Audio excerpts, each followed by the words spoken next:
733, and we do have Skype, so you can Skype on in here at username LRN.FM. As always, lots of interesting stuff to talk about here tonight. Apparently, the Eagles are suing Hotel California in a strange twist turn of events. That's kind of a fun one, except if you're the Hotel California. And latest on Venezuela, I know I've been teasing it for a while. There's a lot going on down there with protests in the streets, death toll at least at 29, and that was as of a few days ago. Joining you in the studio tonight, you've got Ian. And Johnson. And Mark. So we're going to start out, though. Johnson, you want to jump into your story? Should I pull it up here, the Supreme Court or this court case? Pull that one on up. I don't have it in front of me right now, but you probably read it better anyway. Here's the story from Forbes. I guess this is Institute for Justice contributing to this. Nick Sibilla. With so many constitutional rights under siege, it's welcome news when one of them is defended. Reaffirming the presumption of innocence, the U.S. Supreme Court struck down a Colorado law last month that forced criminal defendants to prove their innocence when the defendant's convictions were already overturned. This is a strange-sounding thing. Why in the world would you have to prove your innocence after your conviction was overturned? Well, anyway, now they don't have to because the Supreme Court has struck that down. As the court explained, quote, absent those convictions, Colorado would have no legal right to extract and retain petitioners' funds, unquote. Not only is this decision a win for due process, the court's ruling in Nelson v. Colorado could have major ramifications for government shakedown schemes nationwide. The case arose after two defendants, Shannon Nelson and Lewis Madden, were convicted for sexual offenses and ordered to pay thousands of dollars in court costs, fees, and restitution. Between her conviction and later acquittal, the state withheld $702 from Nelson's inmate account, while Madden paid Colorado $1,977 after his conviction. When the convictions were overturned, Nelson and Madden demanded their money back. Sounds fair. Although a state appellate court did side with them, the Colorado Supreme Court denied their refund request. Instead, the Colorado court ruled that Nelson and Madden could reclaim their money only through the state's Exoneration Act, which requires filing a civil claim and proving, quote, that the person was actually innocent of the crime for which he or she was convicted. Oh, interesting. Unquote. Allowing that ruling to stand would fly in the face of centuries of Western legal traditions. As the Institute for Justice... But it wouldn't surprise me at all. Indeed. Yeah. Public interest law firm noted in their amicus brief, quote, the presumption of innocence has deep historical roots, unquote, and can be traced back not only through American jurisprudence, but through Nice English, of them to mention that. common law, Roman law, and even to the Pentateuch? I'm not familiar with that one. That's the first 5 books of the Bible. Oh, wow. All right. Pentateuch? Okay. Pentateuch. Okay. Moreover, that presumption is a critical safeguard against a justice system where individuals can be subjected to arbitrary and irrational deprivations of their liberty and property, which, of course, happen every day in the U.S. Court system. I mean, that's basically the entire thing is an arbitrary deprivation of people's liberty. But it's nice to see every now and then a little piece of potential freedom being upheld. So wait, what did you say that was? The Pentateuch? Pentateuch? Which is what is it? He says it's the first 5 books of the Bible. Which That's are what Mark said. represented by the corners of a star, right? Within a circle. Right? That's how that's represented. I think most Christians would represent it that way. No? Oh, I don't know Probably why. not. You might be confusing that with a pentagram. Oh, maybe. Understandable. There are 5 books in the Pentateuch. Fortunately, the U.S. Supreme Court, in a 7-1 ruling, ruled Colorado's law was unconstitutional. Writing for the majority, Ruth Bader Ginsburg held, quote, that the Exoneration Act's scheme does not comport with the 14th Amendment guarantee of due process. Nelson and Madden are entitled to be presumed innocent and should not be saddled with any proof burden to regain what is rightfully theirs. Sure.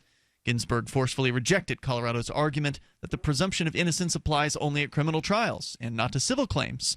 As under the Exoneration Act, Colorado may not presume a person adjudged guilty of no crime, nonetheless guilty enough for monetary exactions. Yeah, I think it's it's an interesting point, right? Like the same burden doesn't exist in civil court as it does in criminal, but you took their money under the guise of a criminal court, so making them go through the civil process and proving their innocence is ridiculous. And it's a lot harder to do that, right? To prove your innocence as opposed to that you're just not guilty. When you stop beating your wife, I mean, that's the thing. It's just not possible to prove yourself to be innocent. You need to prove that I'm guilty.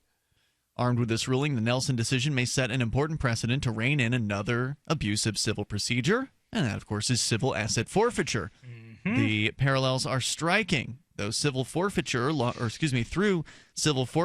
enforcement can confiscate and keep cash, cars, and real estate without securing a criminal conviction or filing charges against the owner. Now, it's worth noting that a number of states, including our very own New Hampshire, have abolished civil asset forfeiture or put serious restrictions onto it. So the tide has changed very heavily against the favor of civil asset forfeiture. Criminal asset forfeiture still going pretty strong in most places, but there was actually an interesting bill that was heard this year. I don't know its status, and Darryl Perry just walked out the door, so he can't tell us because he's a walking compendium of these things.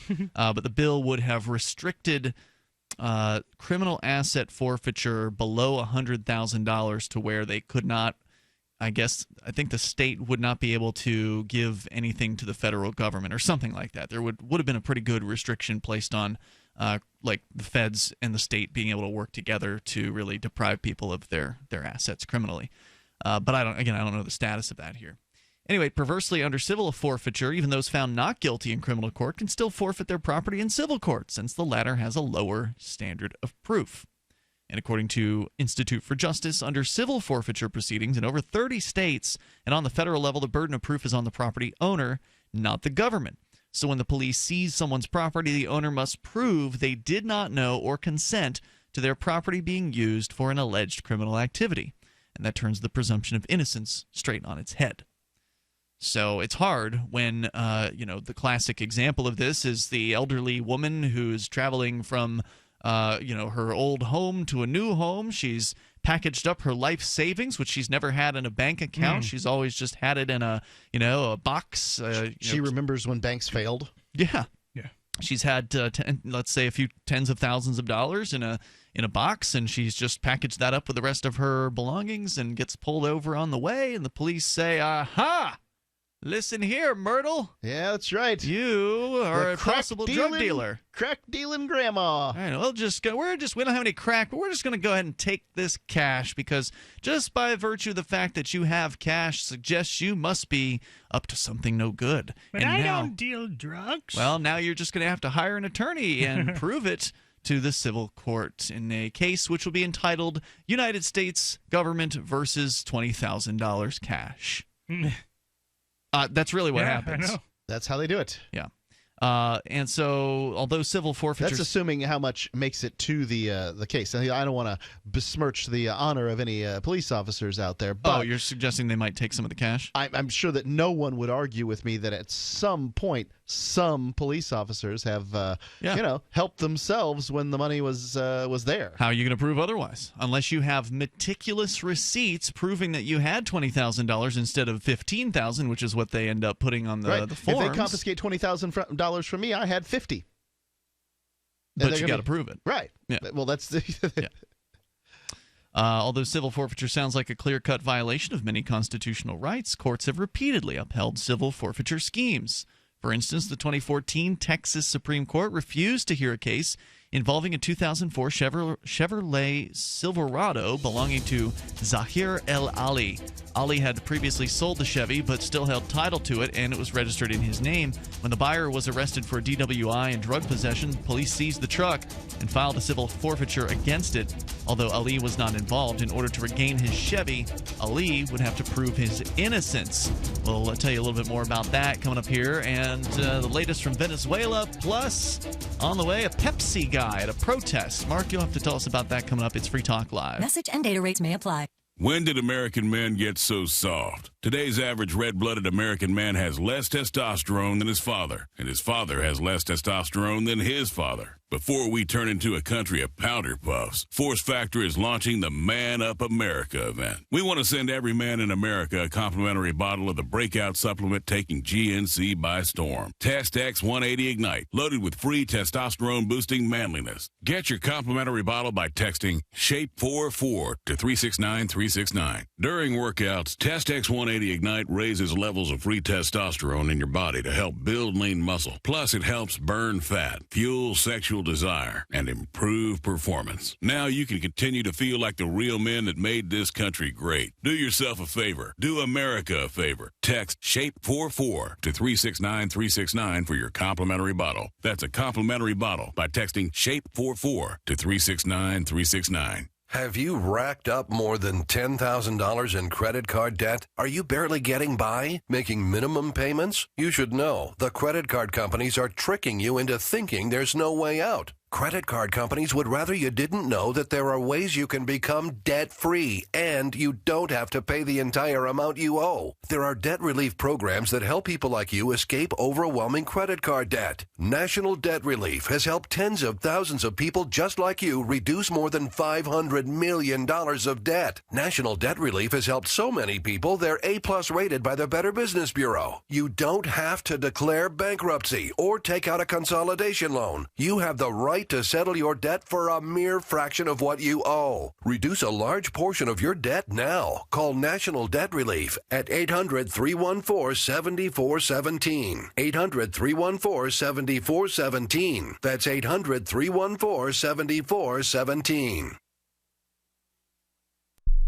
You know how annoying it is when someone keeps stopping mid-sentence as though he or she were asking you a series of questions? Avoid doing that. It sounds unnervingly tentative, and it imposes upon the listener to help you complete the thought. And if you're a job seeker, this alone could be a deal killer. An effective communicator sounds more confident. Complete the thought. Avoid making the listener impatient. With money and attention so scarce now, effective communication skills have never been more important. Cutting through the clutter rather than blending into the blah, blah, blah will help you connect better no matter what the conversation. For more tips, hit survivalspeech.com. I'm Holland Cook. Survivalspeech.com. The three most important things you can do for Free Talk Live are: 1, share one episode a week on Facebook or in some other social networking site. 2, buy the things you buy online through shop.freetalklive.com. 3, give $5 a month to the AMP program. You likely buy all kinds of things online. Amazon is the largest online retailer. You can get what you need at the same prices with free Super Saver shipping by going to shop.freetalklive.com. Please do your online shopping at shop.freetalklive.com. Cell 411 is a free app for Android and iOS that replaces government-controlled 911. Cell 411 allows you to preset a group of friends or private organizations to show up in any emergency. Cell 411 is a nightmare for the state because it proves their so-called services aren't needed. Cell 411 has had thousands of installs, and of course it's covered by the BIPCOT no government license. Cell 411 because your friends won't shoot you when you're in trouble. Without the government, who would build the emergency services? You and Cell 411. Get it today at getcell411.com. Help get LRN.FM into more ears. Visit promote.lrn.fm for a free bumper sticker, flyers, banners, graphics, and more. Promote.lrn.fm.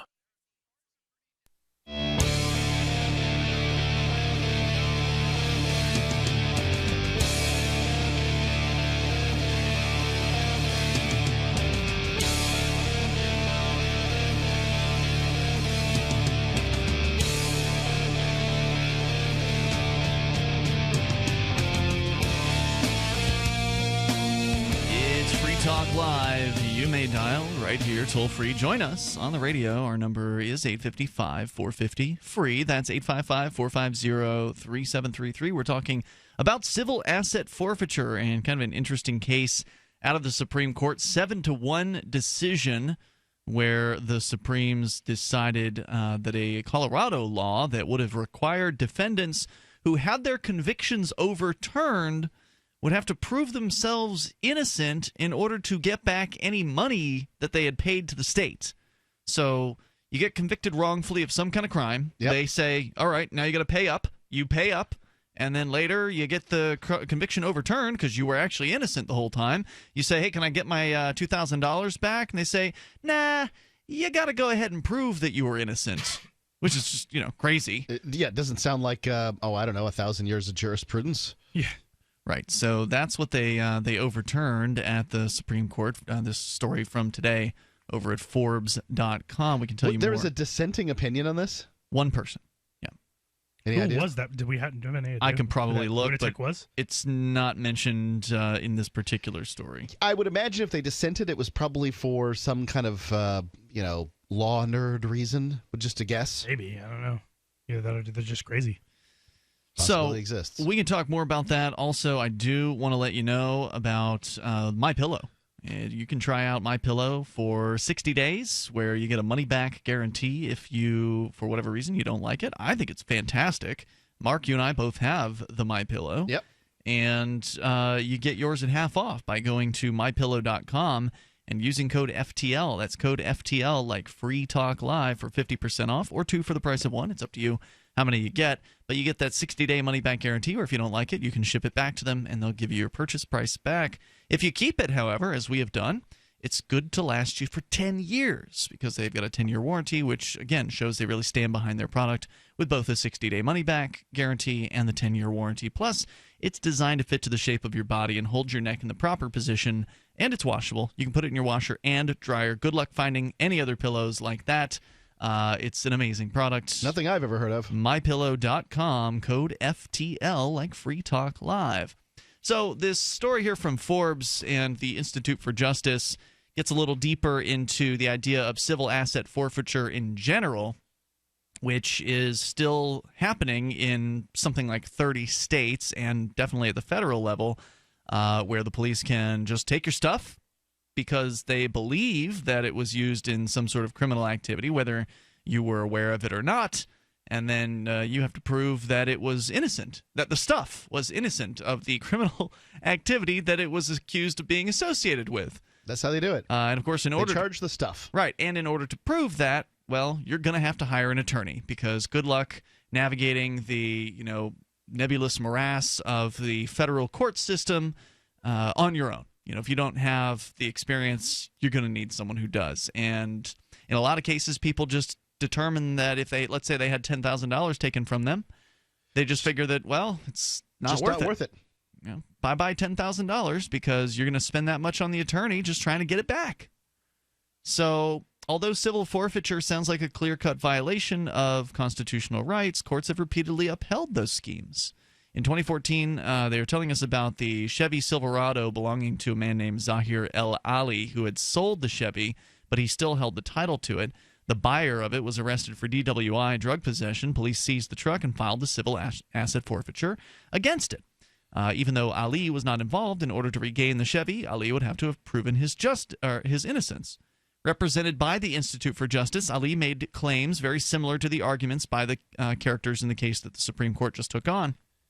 By, quote, imposing an unconstitutional burden on innocent owners, Texas's civil forfeiture law violated his right to due process. In a strident dissent from not taking the case, Justice Don Willett highlighted the injustice inherent in the system, writing, quote, criminals in our legal system enjoy a presumption of innocence, requiring government to prove their guilt beyond a reasonable doubt. But property owners are actually treated worse. They're presumed guilty and required to prove their innocence, unquote. Fortunately, reform is on the march today. 12 states require criminal conviction for most or all forfeiture cases, while Utah has banned forfeiting property from the acquitted. For innocent owner claims, New Hampshire and Ohio have also shifted the burden of proof for proving knowledge or consent of the illegal activity onto the government. So yay for New Hampshire! Well, yay for them all. In Congress, the FAIR Act by Senator Rand Paul and the Due Process Act by Jim Sensenbrenner would both reform federal forfeiture laws so that property owners are innocent until proven guilty. And Justice Clarence Thomas, the lone dissenter, there you go, in this decision we were talking about, you guys were asking who it was, recently slammed civil forfeiture for its egregious and well-chronicled abuses. He dissented for some weird reason. Yeah, if judges can be engaged as the U.S. Supreme Court was in Nelson, civil forfeiture will not be long for this world. Or as Justice Willett so eloquently put it, quote, our Constitution was written precisely to prevent carte blanche assertions of governmental power, to prevent police power from devolving into a police state. It was, unquote. Yeah, that's correct. But how long has civil forfeiture been around? It doesn't seem like it's been around that long. Decades? You don't think so? Yeah, well, I mean, decades. That's my lifetime. Yeah, I got you. You know? And it's taking that long for this thing to finally iron itself out. It takes a long time to iron things out. Agreed, 100%. But how many people, how many millions and millions of dollars worth of assets have been forfeited to government agencies over those decades? Uncounted numbers. Government is an inefficient organization. And tyrannical and violent organization as well.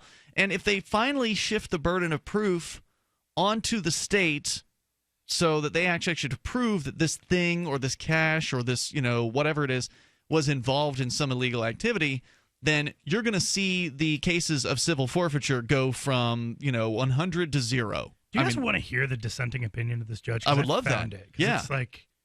It's very interesting. Yeah, let's hear about that.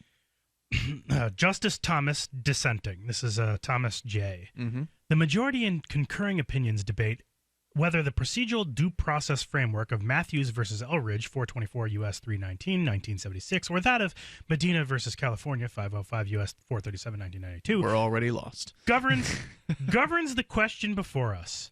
Both opinions bypass the most important question in these cases, whether petitioners can show a substantive entitlement to a return of the money they paid pursuant to criminal convictions that were later reversed or vacated. The court assumes, without reference to either state or federal law, that the defendants whose convictions have been reversed have a substantive right to any money exacted on the basis of those convictions. By doing so, the court assumes away the real issue in these cases. As the parties have agreed, the existence of Colorado's obligation to provide particular procedures depends on whether the petitioners have a substantive entitlement to the money. Colorado concedes. Yeah, the substantive entitlement was that it was theirs. Yeah. To start with. Yeah. Yeah, there's more to this. We'll that's kind more. of interesting. Yeah. All right, more coming up here from Clarence Thomas, or Jay Thomas, I guess. Jay Thomas. Jay must be his Oh, maybe. name. Yeah. I don't know. Clarence J. Thomas, I think that's right. Okay, there you go. Toll-free number here, 855-450-FREE. We'll get the rest of that and your calls and thoughts. Maybe you support civil asset forfeiture. Well, you're welcome to call and share what you think. Our number here, 855-450-FREE. That's 855-450-3733. It's Free Talk Live. Do you know what's lurking in your water? More than 200 contaminants could be sitting there just waiting for your glass. With a ProPure water filter, start enjoying clean and great-tasting water today. ProPure filters, independently tested, latest water filter technology. ProPure systems do not require electricity and are easy to set up and easy to use. To find out more, visit your authorized ProPure dealer or ProPureUSA.com. That's ProPureUSA.com. This is Dan Pilla. Do you owe the IRS money you can't pay? Are tax debts crippling you? I've defended people from the IRS for over 30 years. I've helped thousands, and I can help you too. I wrote the book on IRS settlement, and I'm telling you, there's no such thing as a hopeless case. Call 800-34-NO-TAX to finally get free of IRS debt. With the IRS's new programs, there's never been a better time to solve your problem. Call 800-34-NO-TAX. That's 800-34-NO-TAX, or my website, danpilla.com. Free Talk Live. Yeah, you're a loser. Wow. So I'm a loser because I don't have health insurance? Is that all you got? Health insurance, and you don't want to license your vehicles like the guy in Florida, too? So I'm a loser because I don't want to bend over for the state and have them molest my freedom and take my money from me. Boy, you've got a serious issue with priorities, man. Why don't you just pay... Does it make you feel like a winner when you get a speeding ticket? Does it make you feel like a winner when you're paying property tax? You betcha. You're pathetic, dude. Thanks for the call. The government loves bootlickers like Leon. Yeah. That's sad, man. I hope that more people out there are not like him. Because people like Leon are the problem. People like Leon who just do whatever it is they're told and they feel good about it. That's sick. Free Talk Live, 7 nights a week from 7 to 10 Eastern, live on the Liberty Radio Network at LRN.FM. For Bitcoin to be ubiquitous, people need to use it. For people to use it, they must have it. How can we get Bitcoin into more hands? Tipping. What if you could include a bonus Bitcoin tip along with your regular tip to a server? What if that Bitcoin tip returned to you if unclaimed after 30 days? An attractive business card Bitcoin tip that's easily claimed, gives instructions on wallets and spending, and returns to the tipper if unused. Tip.freetalklive.com. Tip.freetalklive.com. If you want to know the latest about Free Talk Live before we go on the air, all you need to decide is how you want it delivered. It's your choice. Visit news.freetalklive.com. You can get emailed announcements and participate in contests via our email updates list. Plus, we have a Twitter account that you can follow and a Facebook page where you can become a fan. So visit news.freetalklive.com to get news about Free Talk Live as soon as it's announced and the way you want it delivered at news.freetalklive.com. That's news.freetalklive.com. Hi, I'm Derek J. I don't want a politician to represent me. To me, government is the idea that one group of people can coerce everyone to comply with an edict or face increasing punishments up to and including death. Despite perhaps the most noble of intentions, the best government services are a far cry from what could be provided for by voluntary interactions. Besides, the people who call themselves the government wage wars and put peaceful people in jail for crimes involving no victims. If Starbucks used some of its money to drop bombs, I wouldn't shop there. So why would I support the American empire? The empire does not require my consent. Derek J's Victimless Crime Spree. Watch it for free and order the Director's Cut DVD at victimlesscrimespree.com. That's victimlesscrimespree.com. This is the Liberty Radio Network, broadcasting the latest liberty-oriented audio content 24 hours a day at LRN.FM.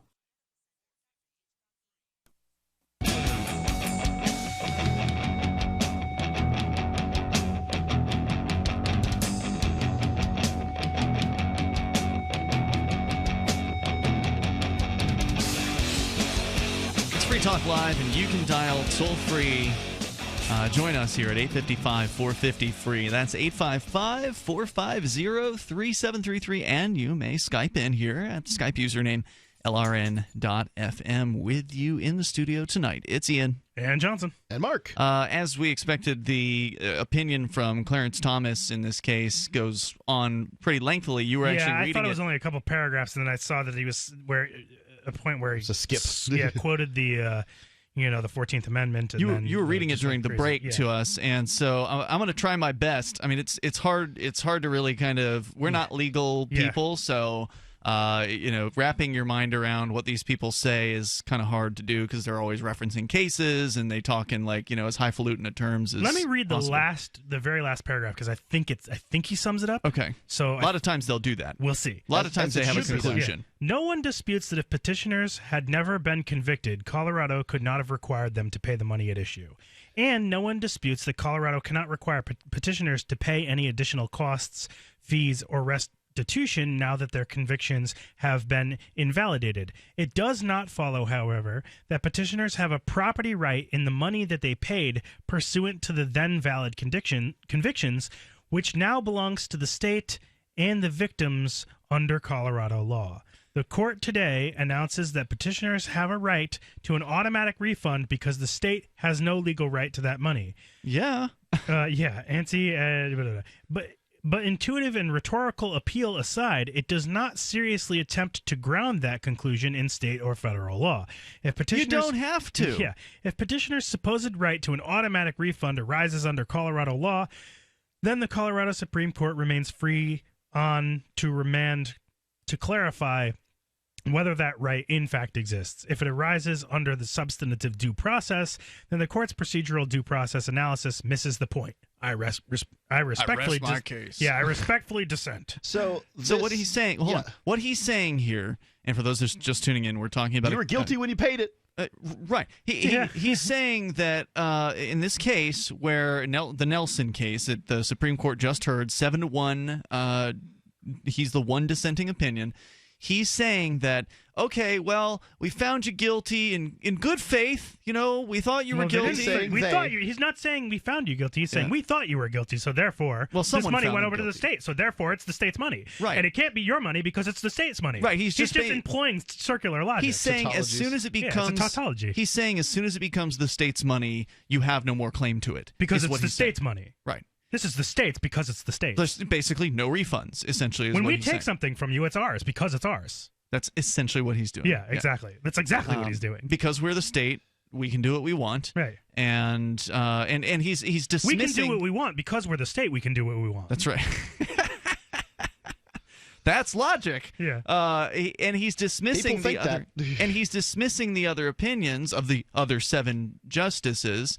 Because he's the best Supreme Court judge because he's the best Supreme Court judge. Well, what he said is that you can't base this in any aspect of law. He's saying that the other 7 judges are doing this because it's the right thing to do, not because it says it anywhere in the law. Whoa, who here is are we just running out here and doing the right thing? Where's the law for this?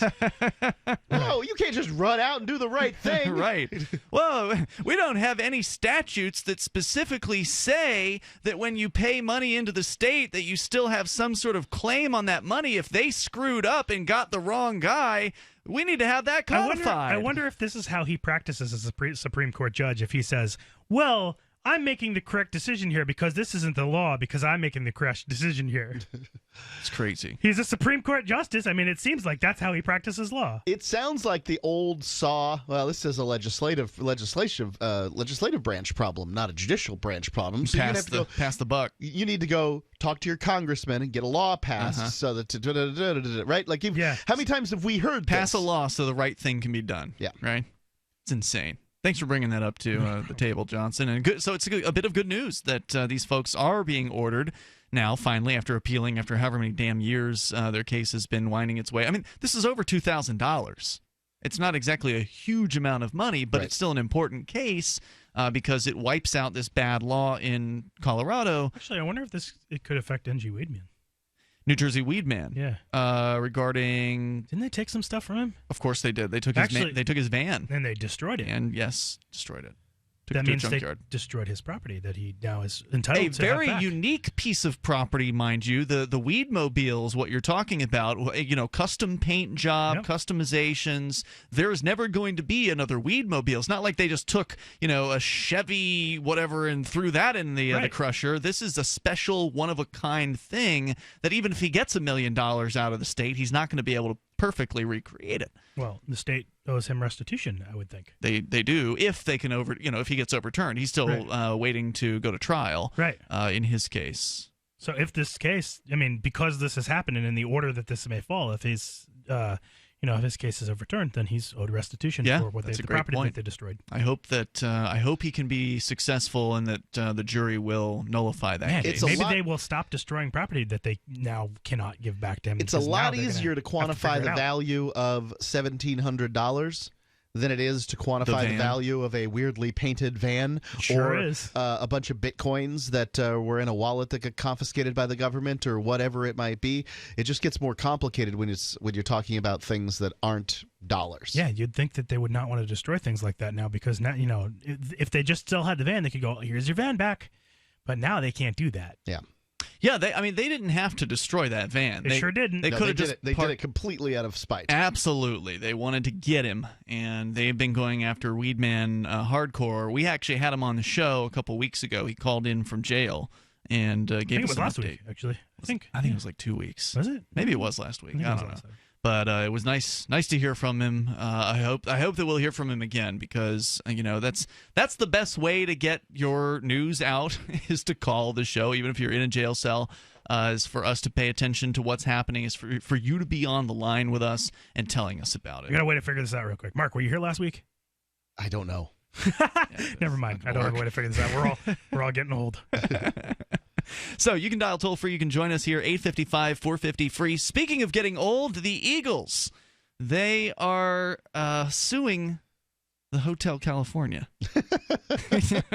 For real. It's just good. How old is this? This is dated today. Okay. Story from Jonathan Stemple from Reuters. The Eagles have filed a lawsuit accusing the owners of a Mexico hotel from using the name, or they're using the name Hotel California, arguably the band's most famous song, without permission. In a complaint filed late Monday, the Eagles said owners of the 11-room Todos Santos Hotel in Baja California Sur actively encourage guests to believe the hotel is associated with the band in order to sell T-shirts and other merchandise and make guests feel welcome. This allegedly included piping the song Hotel California and other Eagles songs through the hotel sound system and selling T-shirts that refer to the hotel as legendary, resulting in apparent confusion among many guests who posted online reviews. The Eagles also noted that the defendant, Hotel California Baja LLC, has applied with the U.S. Patent and Trademark Office to register the Hotel California name.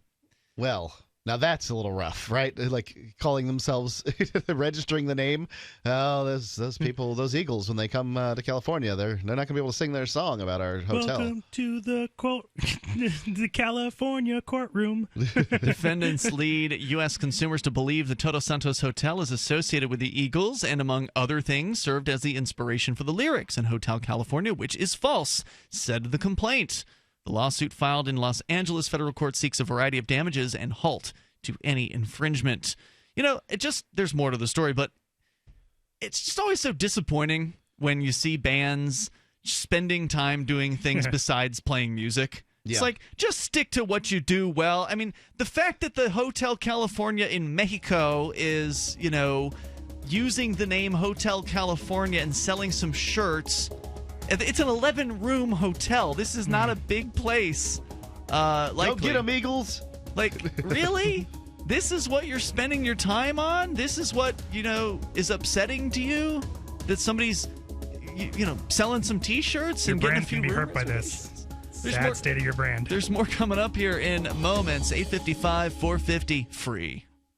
Bitcoin.com is the most unique online destination in the Bitcoin universe. Buying Bitcoin? Do it here. Want to speak your mind to other Bitcoin users? Our forum is always open and censorship free at forum.bitcoin.com. There's no bigger Bitcoin believers than the Bitcoin.com team. That's why this site is a one-stop shop for everything you need to get into Bitcoin life. You can also play games at games.bitcoin.com. Learn more at bitcoin.com. That's bitcoin.com. Free Talk Live has partnered with Amazon, the largest internet retailer. Imagine a department store category, and Amazon has it. Books, electronics, office products, furniture, jewelry, automotive, toys, clothing, sporting goods, and dozens of other categories. Now you can shop and support Free Talk Live by entering Amazon through our website. Go to shop.freetalklive.com, and Amazon will send us a portion of your purchase. You're going to do the shopping anyway, so remember to enter through our site at shop.freetalklive.com. That's shop.freetalklive.com.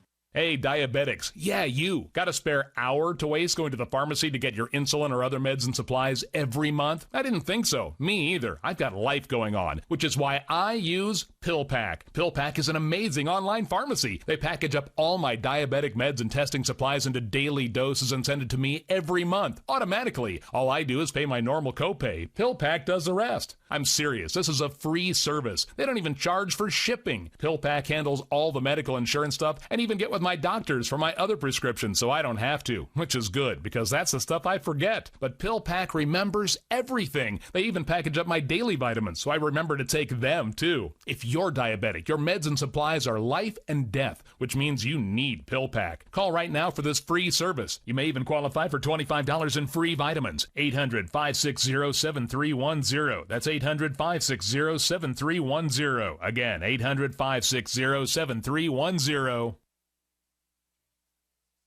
Would odors, mold, and mildew describe your basement or crawl space? It doesn't have to be that way. Transform them into a fresh, healthy, usable one with the technologically advanced Wave moisture control units. The computerized operation maximizes moisture control and also expels harmful radon, combustion gases, and numerous other pollutants. Dehumidifiers are old technology that do nothing for air quality and waste energy. Wave units are intelligent, self-monitoring, do not need maintenance, and will save you hundreds in electricity. Wave units are still running effectively effectively over 15 years. They've been tested and installed in public and military housing and by property managers nationwide. Buy a unit now, and if your home is not fresher and drier, you can return it for a full refund for up to 12 months. What have you got to lose? Call now. 1-888-618-WAVE. 1-888-618-WAVE. Or visit mydryhome.com. That's mydryhome.com. Wave Home Solutions for a healthy, comfortable home. Here's a chance to do a little activism while you're cruising Facebook, Twitter, or Google+. Between the LOL cats, the recipes, the hot girls, and the inspirational sunrise memes, Free Talk Live's posts pass by your newsfeed. Like them, comment. It gives us more exposure. If you don't see our posts, click like at facebook.freetalklive.com and then hover over it to click Get Notifications. It's an easy way to spread the ideas of liberty a bit further. I know you're busy, but you can spare that tenth of a calorie it takes to click on something. facebook.freetalklive.com. We've all heard about blockchain assets like Dogecoin, Ether, and Ripple. Bitcoin isn't the only player in the blockchain game any longer. And for those of us wondering how to get our hands on these digital assets, finally, there's a solution. Shapeshift.io allows you to buy and sell between your digital assets and Bitcoin instantly between your own digital wallets. I've used it with ease. Shapeshift.io. There's no account or email address needed. You send them the crypto you want to sell. They send back the crypto you want to buy. It's that easy. Shapeshift.io. You can sign up to receive the latest about the Liberty Radio Network via our email updates at updates.lrn.fm. That's updates.lrn.fm.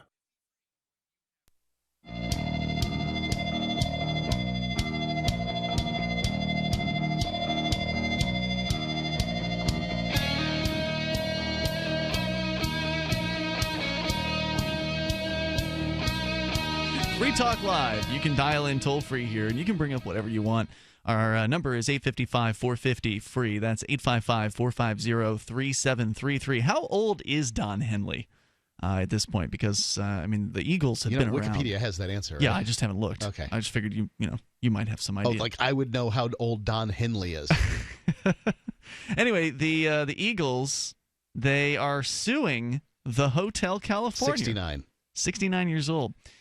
Suing Hotel California, saying that the hotel, which is apparently based in Baja California Sur in Mexico, is actively encouraging guests to believe that the hotel is associated with the band so they can sell T-shirts and other merchandise and, imagine this, make their guests feel welcome. I feel like it would be funny. We could answer questions like this, like when we have to know how old Don Henley is, and just have, listeners have this answer. We could just not even have the answer and have it be answered anyway. We could just be like, okay, Google, how old is Don Henley? Or Alexa, how old is Don Henley? Or I'm sure they know Siri, that. How old is Don Henry? To have the people, if they have the Alexa, if they have any of these devices, it'll just give them the answer. But it won't give us the answer, right? Because we don't have one of those things. Well, not yeah. That's what I'm saying. We could give the answer without even having it, and our listeners are just they'll get the answer. I wonder what percentage of our listeners have those devices. One of them, probably a lot. 1%. Do you think 1% of all, through all three of those? I would presume that if somebody's sitting near the radio and has their phone near them, that a large percentage of our users have the Google, have an Android phone. Yeah, it's probably true. So, well, anyway, we'll know when people start emailing Johnson at freetalklive.com to start complaining about the fact that I just triggered their device. But hold on, so all you have to do is say "Okay, Google," and the phone will turn on. Wait a second, I'm looking at my phone. I just said that it's not doing anything. You have to have like it enabled or something. I don't know maybe you don't have it enabled. It's normally enabled though by default. And I know the Siri version on a lot of the older iPhones requires power to be plugged into the device, but I don't think that that's true on the Google ones. But I don't. Yeah, I don't know. I know that I had that feature at one point and I disabled it, but I do the rooting of the phone, so I don't probably get that as like a default thing. One that I won't do.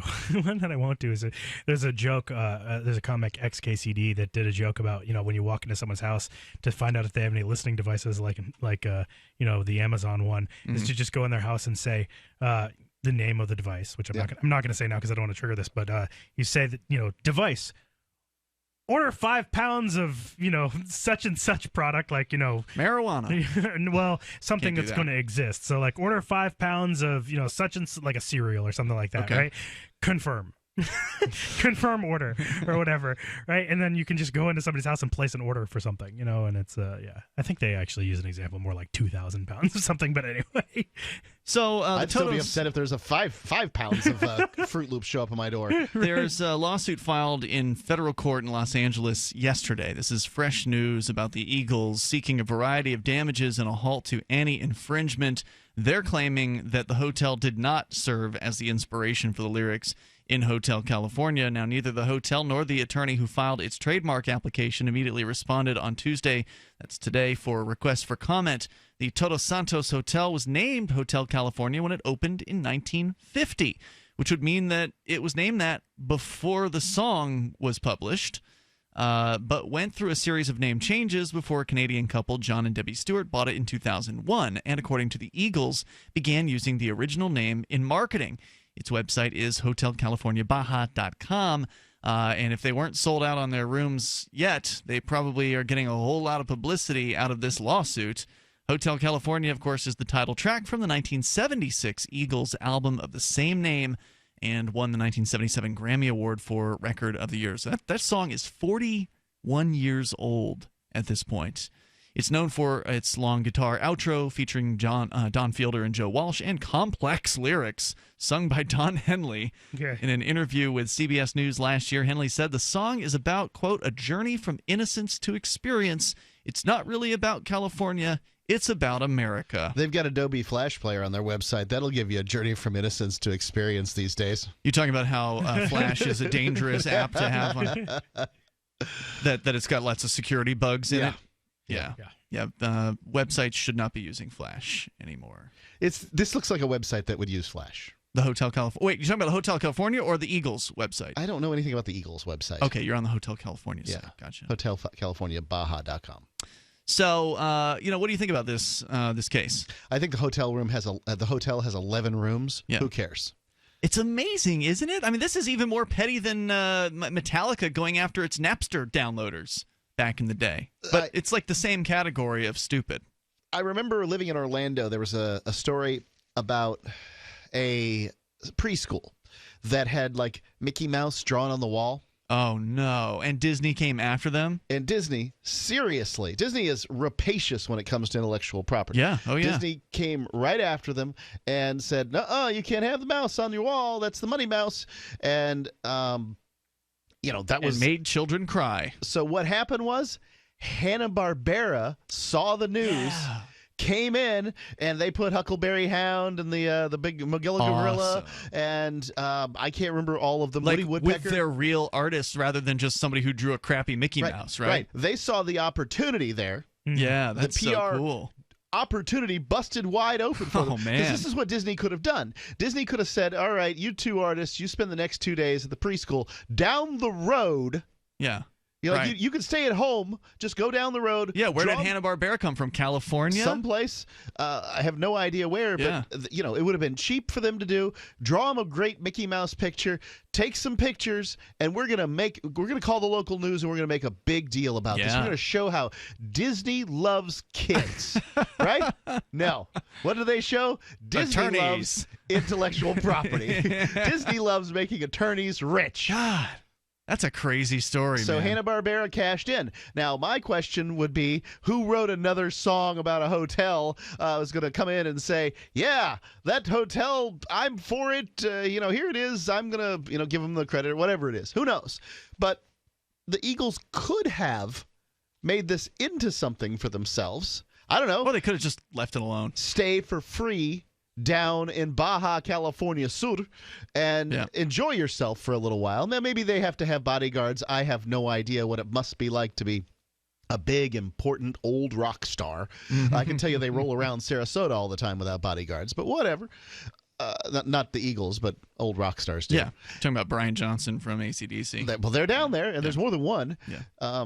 Stephen King's going around buying cars and stuff. I mean, everybody's got a story. It's not like they've got, Jerry Springer. muscle that's doing anything to them or anything like that. So, go down to Hotel California Baja Sur and enjoy yourself. Yeah, I mean, get creative. This old idea of we gotta hold our intellectual property close to the chest. We have to protect it for every dear, potential infringement. We can't allow anyone whatsoever to have any fun, with our idea, as though they were the ones who came up with it, and they weren't. The hotel was named Hotel California in the past.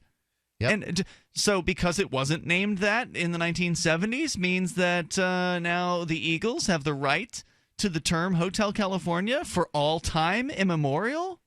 It's just insane. I mean, who could possibly side with the Eagles on this one? The toll-free number here is 855-450-FREE. Oh, they make it side. 855-450-3733. The Eagles have a pretty good case. I wouldn't argue that. It's just that, is it going to be worth the time and the money and all the PR that goes into it, making them look bad? We're not saying good things about the Eagles. They're one of my favorite all-time bands. They're an excellent band. And we're not saying nice things about them on the air right now. That's true. So, how many sales is this going to stop? I don't know. But it may stop enough that whatever pittance you get out of the Hotel Baja California Sur, or whatever the hell it's called.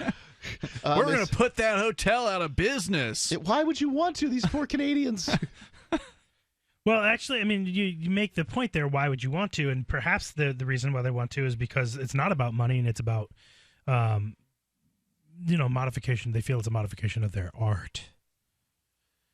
I don't get because they say that the song is not about an actual hotel. It's not about oh, I see what you're saying. So they feel that their art is being destroyed because they're like, the song is now people are going to think it's about an actual hotel.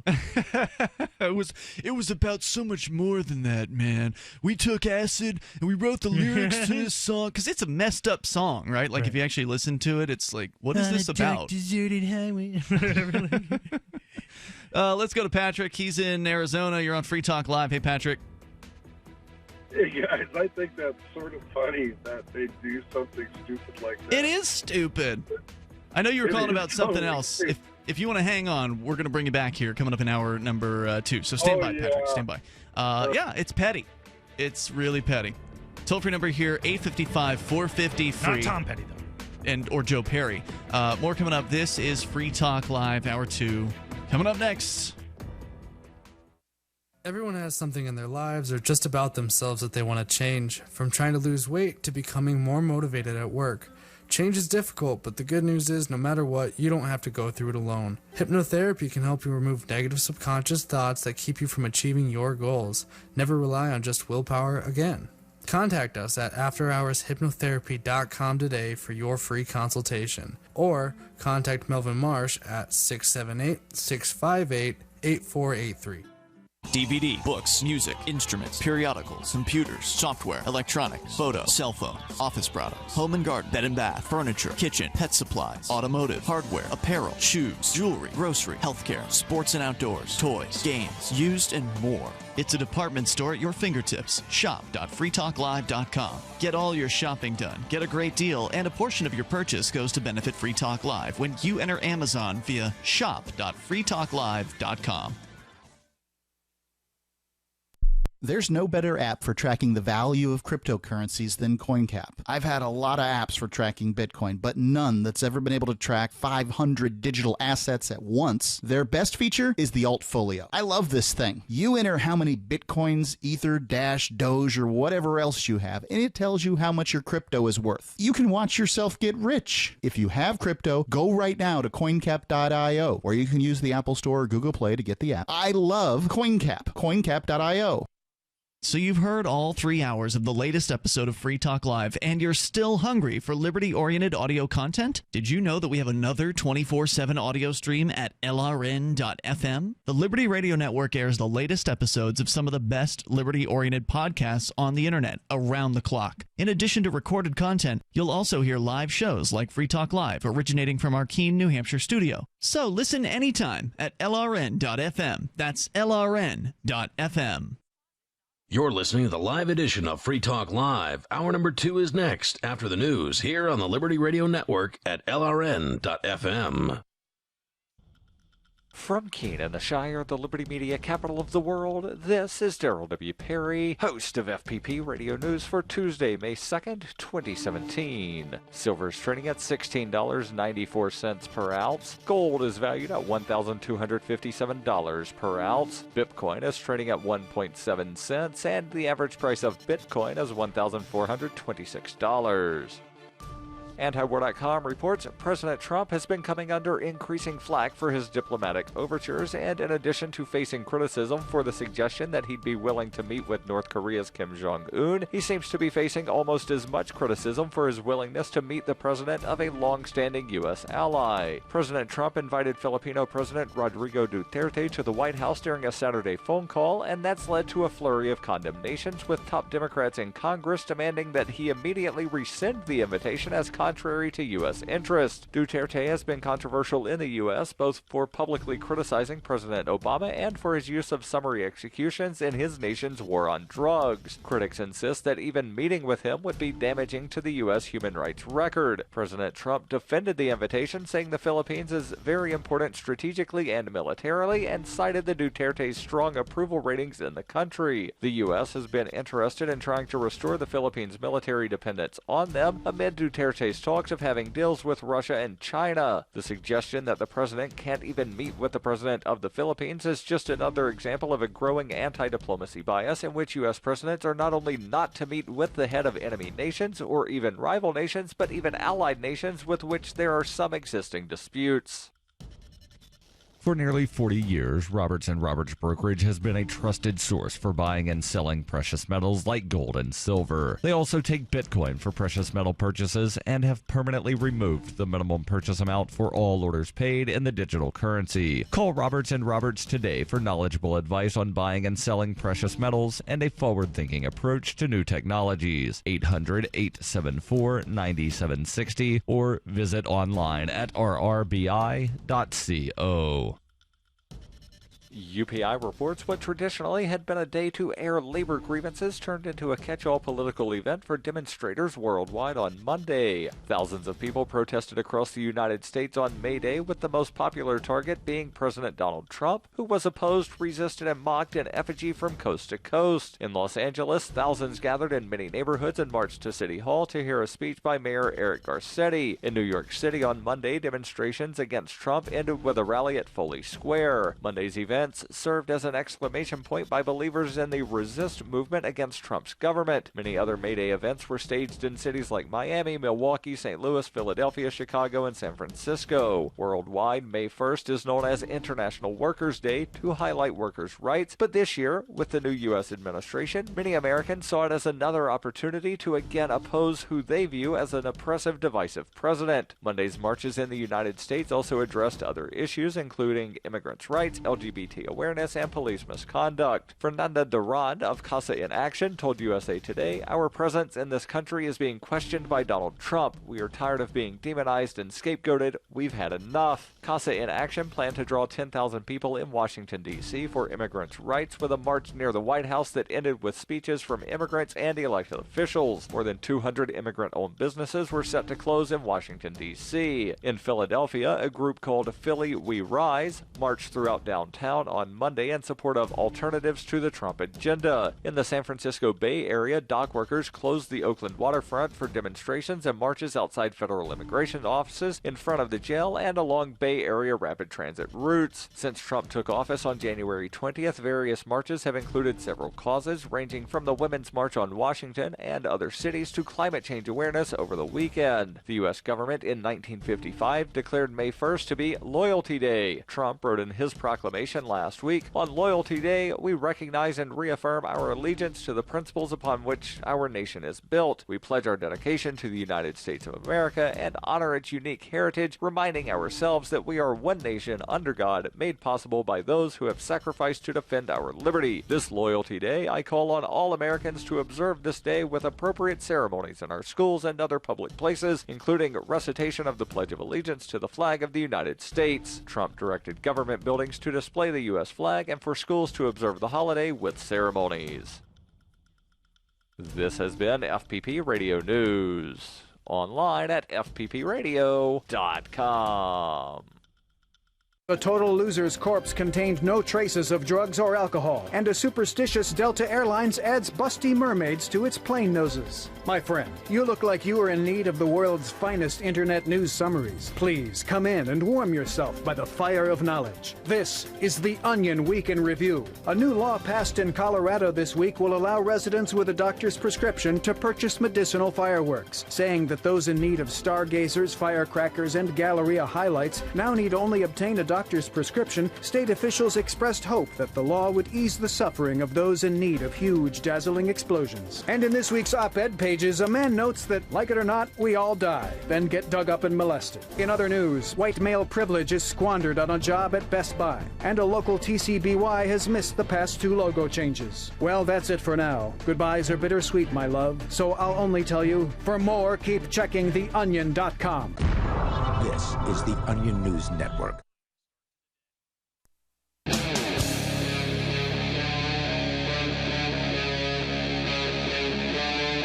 Free Talk Live.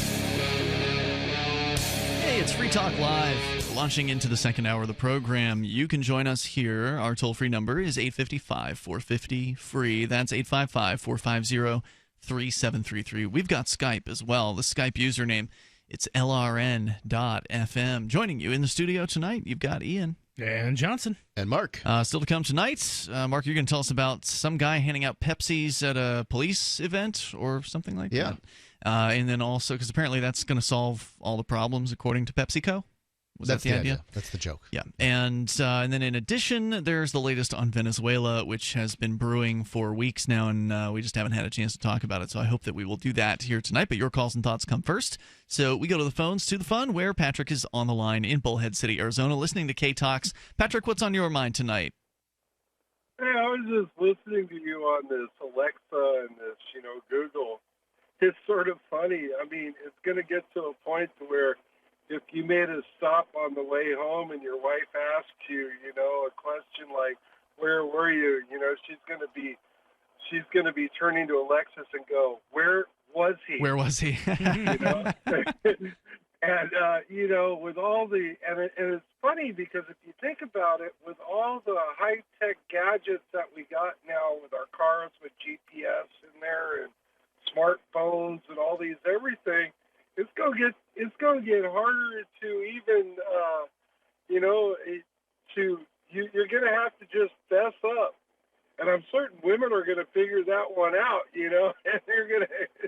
Yeah, it's actually not hard to pull up your Google. I forget how you do it, but I saw some instructions online and I followed them, and you can actually pull up Google mapping where you've gone. So unless you have a certain option turned off, by default, Google is absolutely tracking everywhere that you go. It sure is. And you can pull it up. So I looked and I could see, oh, yeah, I walked Jazzy the Studio Beast on this route on this day. And, you can look, you can narrow down the day, and you can look at a whole week's worth of how where you've been. And, it really is. That data's really there.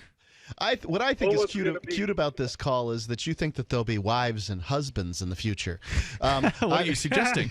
Well, I'm looking at the news.com.au about the rising industry of sex robots and how to best create the best artificial intelligence sex robot. And robot. It's going to it's better not have a jealous robot.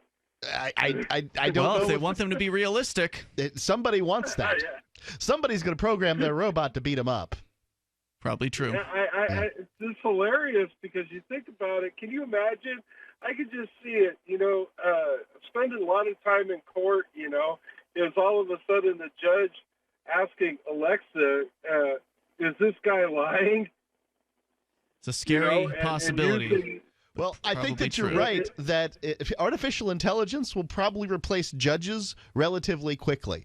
That encryption contract, blockchain contracts and that sort of thing is going to put judges out of business relatively quickly. Well, I mean, when you say relatively, you mean in the scheme of the existence of the state, so a couple hundred years from now? No, I'm thinking a couple of decades. You think so? Yeah. Because the unions aren't going to want to let that go. Yeah, well... But what would Mercedes and Jaguar do without judges? What do you mean? Well, you see a lot of these judges driving around in these in cars all the time. Meaning that they wouldn't have any sales if the judges didn't have their jobs. I see what you're saying. Yeah.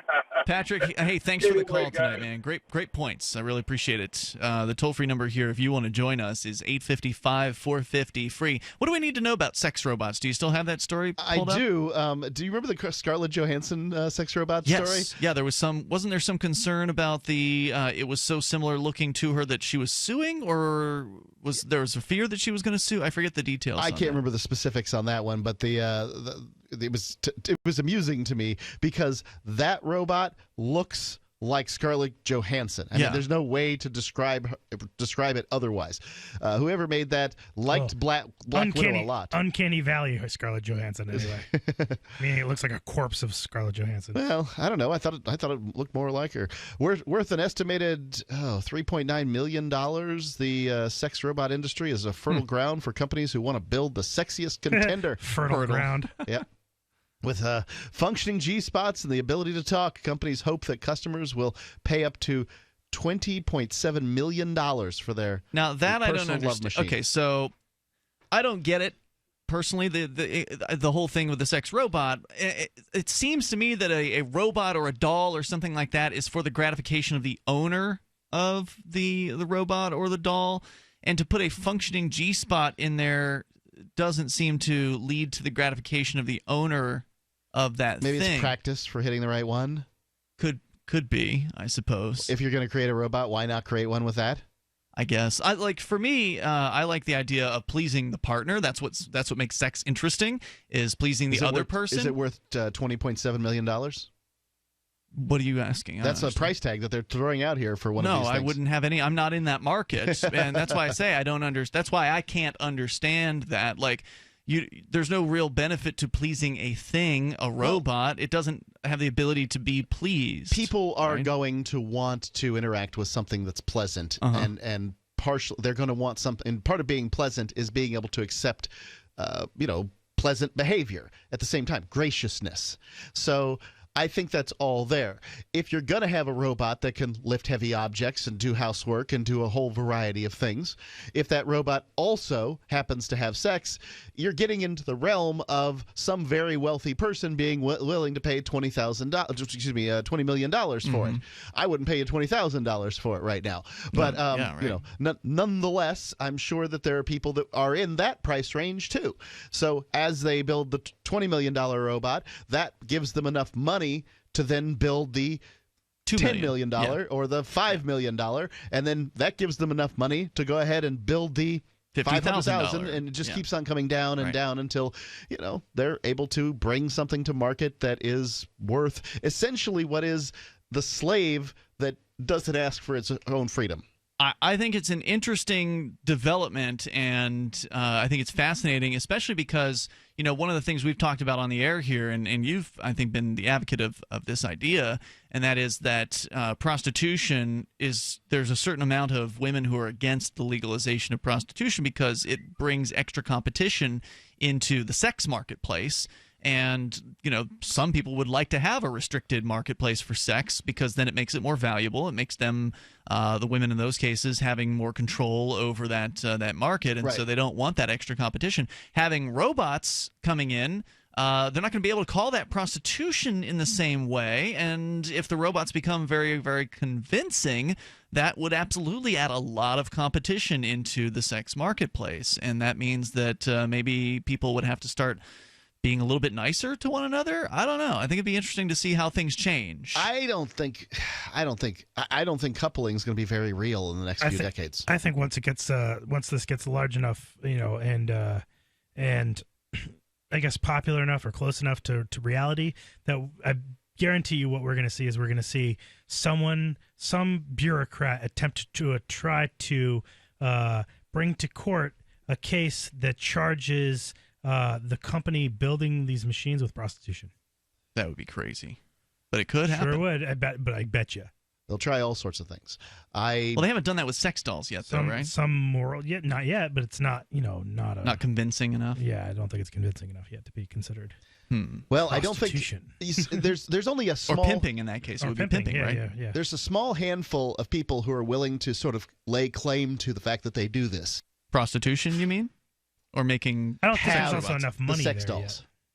Right, like there's guys that will do interviews with their arms around a silicone, Wow. and wire device, and say, Oh, wow. "Yep, this is my girlfriend, and I sure do love her."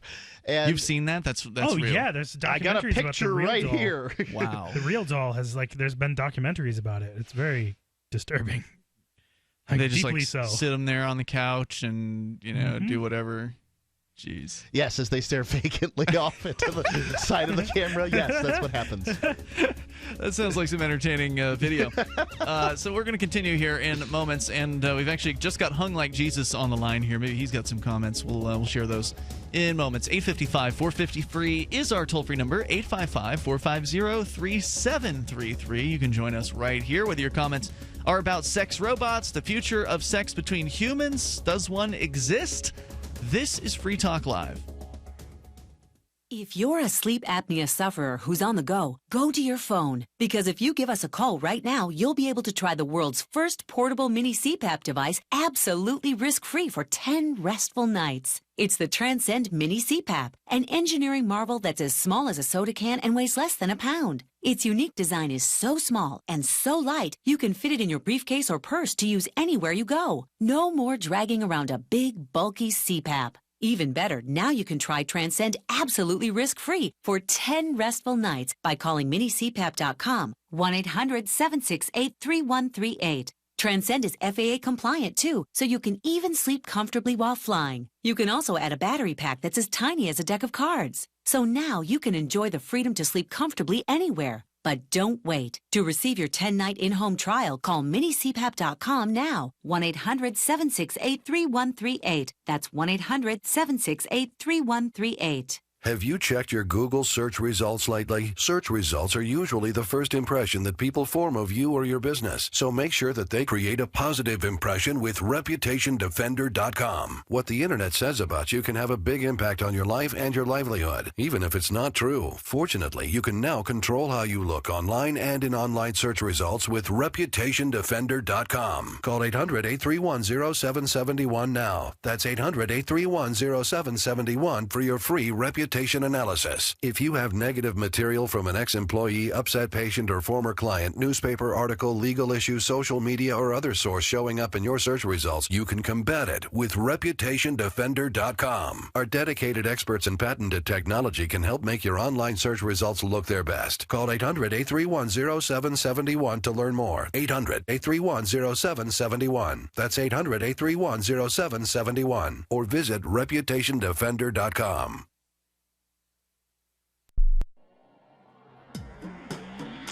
Free Press Publications is an independent, alternative media and publishing company founded in June 2009 with the mission of ensuring a free press for the freedom movement and is committed to spreading the message of peace, freedom, love, and liberty. FPP also gives new authors an avenue for publishing freedom-oriented material. FPP brings you daily news and commentary on the website fpp.cc, as well as a daily 5-minute newscast, FPP Radio News, and weekly news, views, and commentary in the FPP Freedom Minute and Peace, Love, Liberty Radio at fppradio.com, and the monthly newspaper FPP News at news.fpp.cc. Find FPP online at fpp.cc. That's fpp.cc, as in Creative Commons. LRN.FM is proud to announce our official listening apps for Android and iOS devices. Now you can easily tune into our streams anywhere, anytime on your smartphone or tablet. Just visit apps.lrn.fm or search for LRN.FM in the Android or Apple app stores. Please download, rate us 5 stars, then share the link on your social media, and let your friends and family know how you're listening to LRN.FM. Download it now, free, at apps.lrn.fm. When you hear the word lobbyist, you probably think about greedy corporations, but not all lobbyists are the same. Some are fighting for the freedoms you hold dear. Liberty Lobby LLC is doing just that in New Hampshire, working hard to represent you, not some special interest group. You can help by going to libertylobby.info, where your contribution will give us the tools we need to ensure that your voice is heard. Visit libertylobby.info today to find out more. What's up next? Visit the Liberty Radio Network program guide to find out at shows.lrn.fm. That's shows.lrn.fm.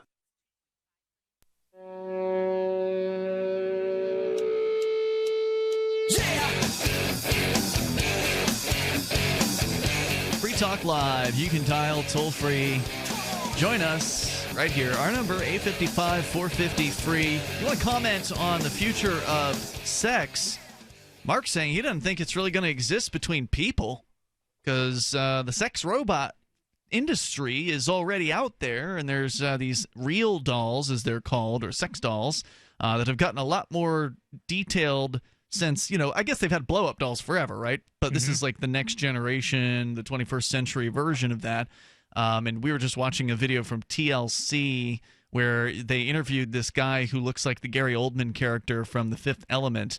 And he's just talking all about how he's got himself... Black Hitler. I mean, he's a black... Either or. And he's talking all about his girlfriend, who is a doll. I mean, you say his haircut looks like the haircut of the guy from The Fifth Element. I think it also vaguely looks like Hitler. Adolf Hitler's haircut. Yeah, I think you're right about that. That's probably who they designed him after. Yeah. To some extent. Which, interesting side note, I mentioned this to you during the break, but The Fifth Element, for those of you who remember the film from 20 years ago, Luc Besson, the director, great action, adventure, love story, sci-fi. It's kind of got everything all rolled into it. Came out in 1997, so 20 years ago. And this month, and I believe very, very soon, they're going to re-release it into a limited run theater run. So. And isn't there another Luc Besson film coming out sometime soon? So they'll probably be doing this and like putting trailers for Yeah. The other one's like a weird name that I don't recall, Galarian or something like that. Or I'd have to go look it up, but. Yeah, it looks a lot like the new one that he's coming out with this summer. Right. Looks a lot like kind of similar visual design as The Fifth Element. Right. So great movie. If you haven't seen The Fifth Element, you ought to check it out. If you like a good Bruce Willis action romp in space, this is the one for you. But the video we were mentioning was about this guy, who was with his real doll that's staring vacantly off into nothingness, right? And you talk about she's just imagining him. I mean, a lot of these talks about these crazy people that are fall in love with their real dolls. It's probably offensive to some people that I'm calling them complete lunatics, but they are. Well, okay. So there's a difference between having one and falling in love with it, right? Yeah. And there's a difference between falling in love with it and then doing an interview on that you've fallen in love with it. Yeah. Right. Yes. Like these are different steps down the road to weirdness. Yeah. I'm looking at a picture here of a guy who's holding a glass of wine for his rubber friend. Right. Like he's got her arm around his shoulder and he's holding a glass of wine in her hand as though. They're sharing a glass of wine together. Well, since we were bringing up sci-fi movies, there's a movie starring Bruce Willis. Bruce Willis. He's the Scottish version of Bruce Willis. The Bruce Willis called Surrogates. That's why I said Willigan. That's an older one, though. Yeah, right? it's a little bit older. That's about the robot bodies. I'm Is not that the sure. Robot Bodies movie? That's correct. Yeah, and that's why I saw that. Why did I bring that up? Oh, Yeah. hey. So that was a good movie. I think that we've seen the rise of fairly recently these teleconferencing robots, which are essentially just a stick and a monitor on wheels. Mm-hmm. But that's how Roger Ver, aka Bitcoin Jesus, actually attended Bitcoin conferences when he was banned from coming to the United States. Well, I mean, as time moves on, we'll probably see those sorts of things morph more and more into being like looking surrogates. like the person. Yeah, looking like persons. You combine this, sex sex doll, and you combine teleconferencing robots together a little bit, and you start or like a hologram or something. You start to get like a surrogate robot, right? I don't think Well, maybe holograms. Who knows? Maybe because the idea behind level. the surrogates is that they look like a certain person, and it would probably be hard to morph a thing into looking like that person. Although that technology could come out with like nanomachines or something. Or like that. well, in the movie Surrogates, everybody kind of had their own surrogate that they was like the sort of idealized like version really of hot themselves. person. It was to look kind of like them. and the cops had special extra strong surrogates. I want to bring Hung Like Jesus in here, see what he wants to add into the discussion. He's on the line. Maybe they're going to be making. Have they contacted you, Hung Like Jesus, to see if they can sculpt a sex robot after you? No one's contacted me yet. They need to get that. They need to get on that. But listen, that's not what I call for. But I'll add into it. I think that doll thing could probably work if they could incorporate it with some sort of VR goggles. But it would have to be a fraction of the cost. I don't know who would pay that much money for a doll. Now, what are they charging for the doll? Because there's the robot and then there's the doll, right? Well, okay, so I've only done the slightest amount of research at this point. We all believe that, Mark. So don't take this, but I mean, it seems like you can get something for hundreds of dollars. I don't know what it is exactly, but you can get something for hundreds of dollars. I recall I talked about this, on a different radio show that I was running almost 20 years ago now, which is kind of crazy to say. Taste of the goods. We actually did look into this kind of extensively to talk about this because we thought it was creepy at that time. This is before people were falling in love with them. Yeah. And at that time, I think it was about $2,000 to $3,000 for a real doll. Okay. At that time, I don't know if the price has dropped significantly. I mean, it's been 20 years. If it hasn't dropped, they've definitely increased the quality or whatever. Right. Okay, so I wasn't going to go. You guys have gone down this path further than I ever intended to go. But I got to say, I'm looking at a picture of one of these of a silicone friend with all the parts in the right place, except no arms and no legs. And like, do you get a discount? That one's named Bob. Or does it cost more? It doesn't cost much, I must say. What is that, the serial killer edition? I think it's just getting rid of the parts that you don't need. They just get in the way. Anyway, no, what I called for actually something I've been thinking about for a while, probably all of my adult life, actually, but it came to the fore again this week. And it's free will, or the illusion of free will. Oh, you have to take us back to this smart stuff. All right, go ahead. It's not really that deep. It's fine. No, it is. It's a great topic. Please, I'm just teasing. Go ahead. And it's been my conclusion that free will is absolutely an illusion. Really? Because if you look at how much stimuli is out now, do we really even know if our thoughts and our decisions are our own? I mean, because you can put no matter how outside of the box someone think they are, it's always somebody else that does that exact same thing. Isn't this the idea of determinism? Well, no, I think this sounds like just advertising, and the way things are designed is intended to bring a certain outcome. Is that right? Well, I guess you can put it that way if you want to make it simple. But I want to take it back to what I was brought up in was the religion. I was brought up in. My grandmother was really religious, and of course, I was around her during the summer, so I would absorb some of that stuff. And even though they don't preach it as free will, but I've always heard that we had free will to do whatever we want. Therefore, we can make the decision to do right or wrong. Will determine where you go in the afterlife. And I'm just thinking, free will is just something that's just an illusion. What's the point of life if you don't get to choose anything? And I guess that's what I'm saying. But I don't think we actually run on some sort of autopilot where we're just making these decisions as we move along. I'm thinking we're being steered each second of the day. We're being steered in one direction, no matter how strong you think your will is. I'm thinking we're always being nudged one way or the other. I'd say that's true. But are you saying, just to clarify, you're saying you don't believe in free will, meaning that everything that you've done, he asked the question, do you really have free will? And then he suggested that you're being nudged one way or the other. Well, no. That's what he's saying now, but it sounded earlier like he was saying you don't have free will. I want to make sure we can talk more about this. If you want to hang on, Hung Like Jesus, we'll bring you back for that, because it is an interesting discussion. It's one of those. We've now gone from completely the surface level sex robots down to the deepest level of the meaning of life and free will, because we can do that here on Free Talk Live. 855-450-FREE if you want to join us. 855-450-3733. In these uncertain times, it makes sense to have a sustainable backup method to cook food and boil water. If your current plan includes using a fuel-burning stove or cooking over an open fire, then there's a much better way. The Minuteman Rocket Stove is a biomass-burning cooking stove that only requires small quantities of sticks and twigs for fuel. The Minuteman Stove is easy to use, smokeless, portable, powerful, and sustainable. For the finest in survival cooking stoves and fire starters made right here in the USA, go to MinutemanStove.com. That's MinutemanStove.com. This is Dan Pilla. Do you owe the IRS money you can't pay? Are tax debts crippling you? I've defended people from the IRS for over 30 years. I've helped thousands, and I can help you too. I wrote the book on IRS settlement, and I'm telling you, there's no such thing as a hopeless case. Call 800-34-NO-TAX to finally get free of IRS debt. With the IRS's new programs, there's never been a better time to solve your problem. Call 800-34-NO-TAX. That's 800-34-NO-TAX, or my website, danpilla.com. On Free Talk Live, we're bringing people to the ideas of liberty every day. From wrestling superstars like Glenn Jacobs. You guys really are having an impact, I believe. Like I said, a lot of where I am now is due to listening to Free Talk Live. You changed my mind on some very important issues years ago. To random people tuning in on the radio. I was kind of stuck in the left-right paradigm. I heard your show by chance on a Saturday night.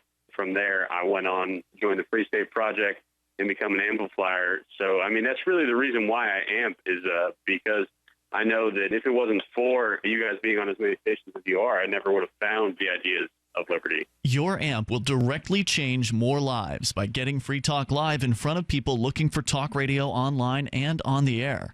When you amp Free Talk Live, you get perks like access to the AMP-only Facebook group and AMP podcast. Visit amp.freetalklive.com. Did you know that Free Aid is a mutual aid, educational, and networking organization? At Free Aid, we support volunteers who provide first aid. We do outreach to the public about health and safety, and we bring together medically skilled freedom lovers. Free Aid is made possible by your generous support. Donors can receive great gifts like first aid kits, t-shirts, silver dime cards, and hoodies. The Free Aid Silver Dime Card Project is sponsored in part by Roberts & Roberts Brokerage, Freedom's Phoenix, and Don't Tread on Meme. Visit fr33aid.com.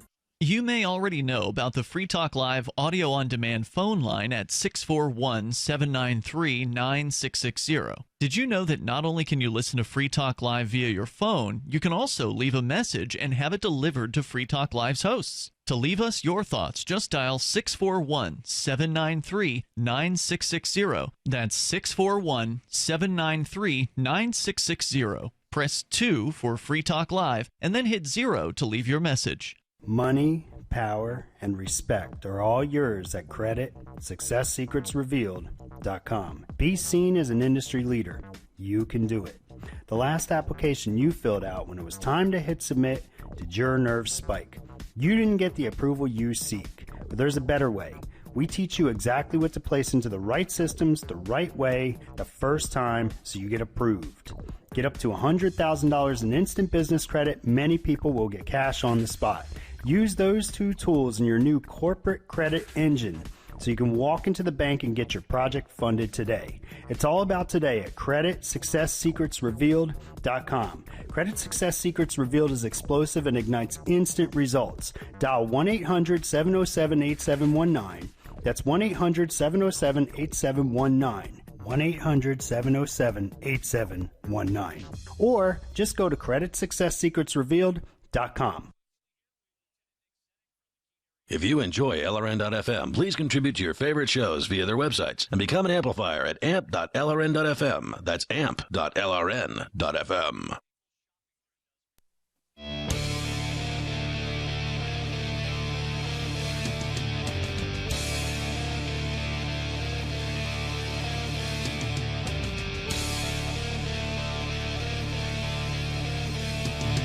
It's Free Talk Live. Dial toll-free. Join us right here. Our number 855-450-FREE. That's 855-450-3733. By the way, I did look a little closer and found the movie that we were talking about earlier, the Luc Besson action movie that's coming out this year. This summer, July 21st, is Valerian and the City of a Thousand Planets, apparently based off of a comic book that the director has been obsessed with for basically his whole life. So should be a labor of love, should be very interesting. And The Fifth Element is, as we mentioned, coming out again 20 years later, 20th anniversary re-release into some theaters. You can go to fathomevents.com to check out and see if it's near you. So anyway, let's go back to the phones here in a moment, but I also want to let you know about Whole Food Multi-Complete. Over 60% of Americans take a nutritional supplement, and for good reason. Nutrient depletion of our soil coupled with dependence on processed foods has left most people deficient in essential nutrients, but where do you start? If you visit a naturopath, you'd be likely told a cheap vitamin mineral like you might get at the grocery store or department store doesn't cut it. You'll need probiotics, enzymes, antioxidants, and other nutrients. And by the time you're all said and done, you're buying 5 bottles of product and spending $150 a month. Now, if that's a situation you've experienced, then you need to know about Whole Food Multi-Complete. For 15 years, Whole Food Multi-Complete has been quietly providing what the big guys won't. It's the perfect blend of 7 supplements in a single product, and they've taken the expense and complexity out of following a complete supplement program. Visit simplifymysupplements.com to learn more. And use coupon code FTL to receive 30% off your first order. That's code FTL, like Free Talk Live. Your satisfaction is guaranteed or your money back. And they take Bitcoin. Plus, you can get free shipping on orders of $60 or more. And by the way, if you want to get that 30% off and pay with Bitcoin, you do need to email them. They just don't have that accessible through the ordering form on the site. So just shoot them an email. Let them know, code FTL, that you want the discount and you want to pay with Bitcoin. They'll get you hooked up with SimplifyMySupplements.com. With you in the studio tonight, it's Ian. And Johnson. And Mark. We're getting deep with Hung Like Jesus. That sounds kind of dirty, but anyway, he's here with us. And you say that you don't believe in free will. And I wanted to make sure we could clarify where you were coming from. Were you saying that people were nudged in directions of making decisions, or that there really was no decision-making process, that it's all an illusion, and that life is completely, as they might say, deterministic, the philosophy that everything that we do is determined by things outside of us rather than free will? I just want to make sure what are you saying tonight? Well, for the most part, I think that our decisions are not necessarily our own during the course of a day. And, I think a prime example of that would be if we had free will, or if we acted on our free will, government couldn't even exist as it currently does because, it's held together by consent. If my car would drive 100 miles an hour and I could do it whenever I wanted to, I would. I wouldn't go 35. I wouldn't go 50. I would go 100 all the time, or as often as I could. The only reason why I don't do it because I know I'll get a ticket or possibly lose my license or kill myself or someone else. But my free will would say drive as fast as I could, always. I'm thinking about it all the time. So, in my head, government just wouldn't exist as it does. So government puts consequences in the way to keep you from going 100 miles an hour, but life puts consequences in the way to keep you from going 100 miles an hour too. They would probably build roads differently if there weren't speed limits. They'd have those traffic calming measures and that sort of thing.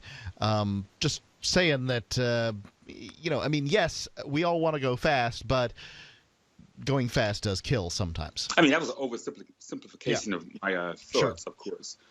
But also, when my feet hit the floor in the morning, when does my own self kick in?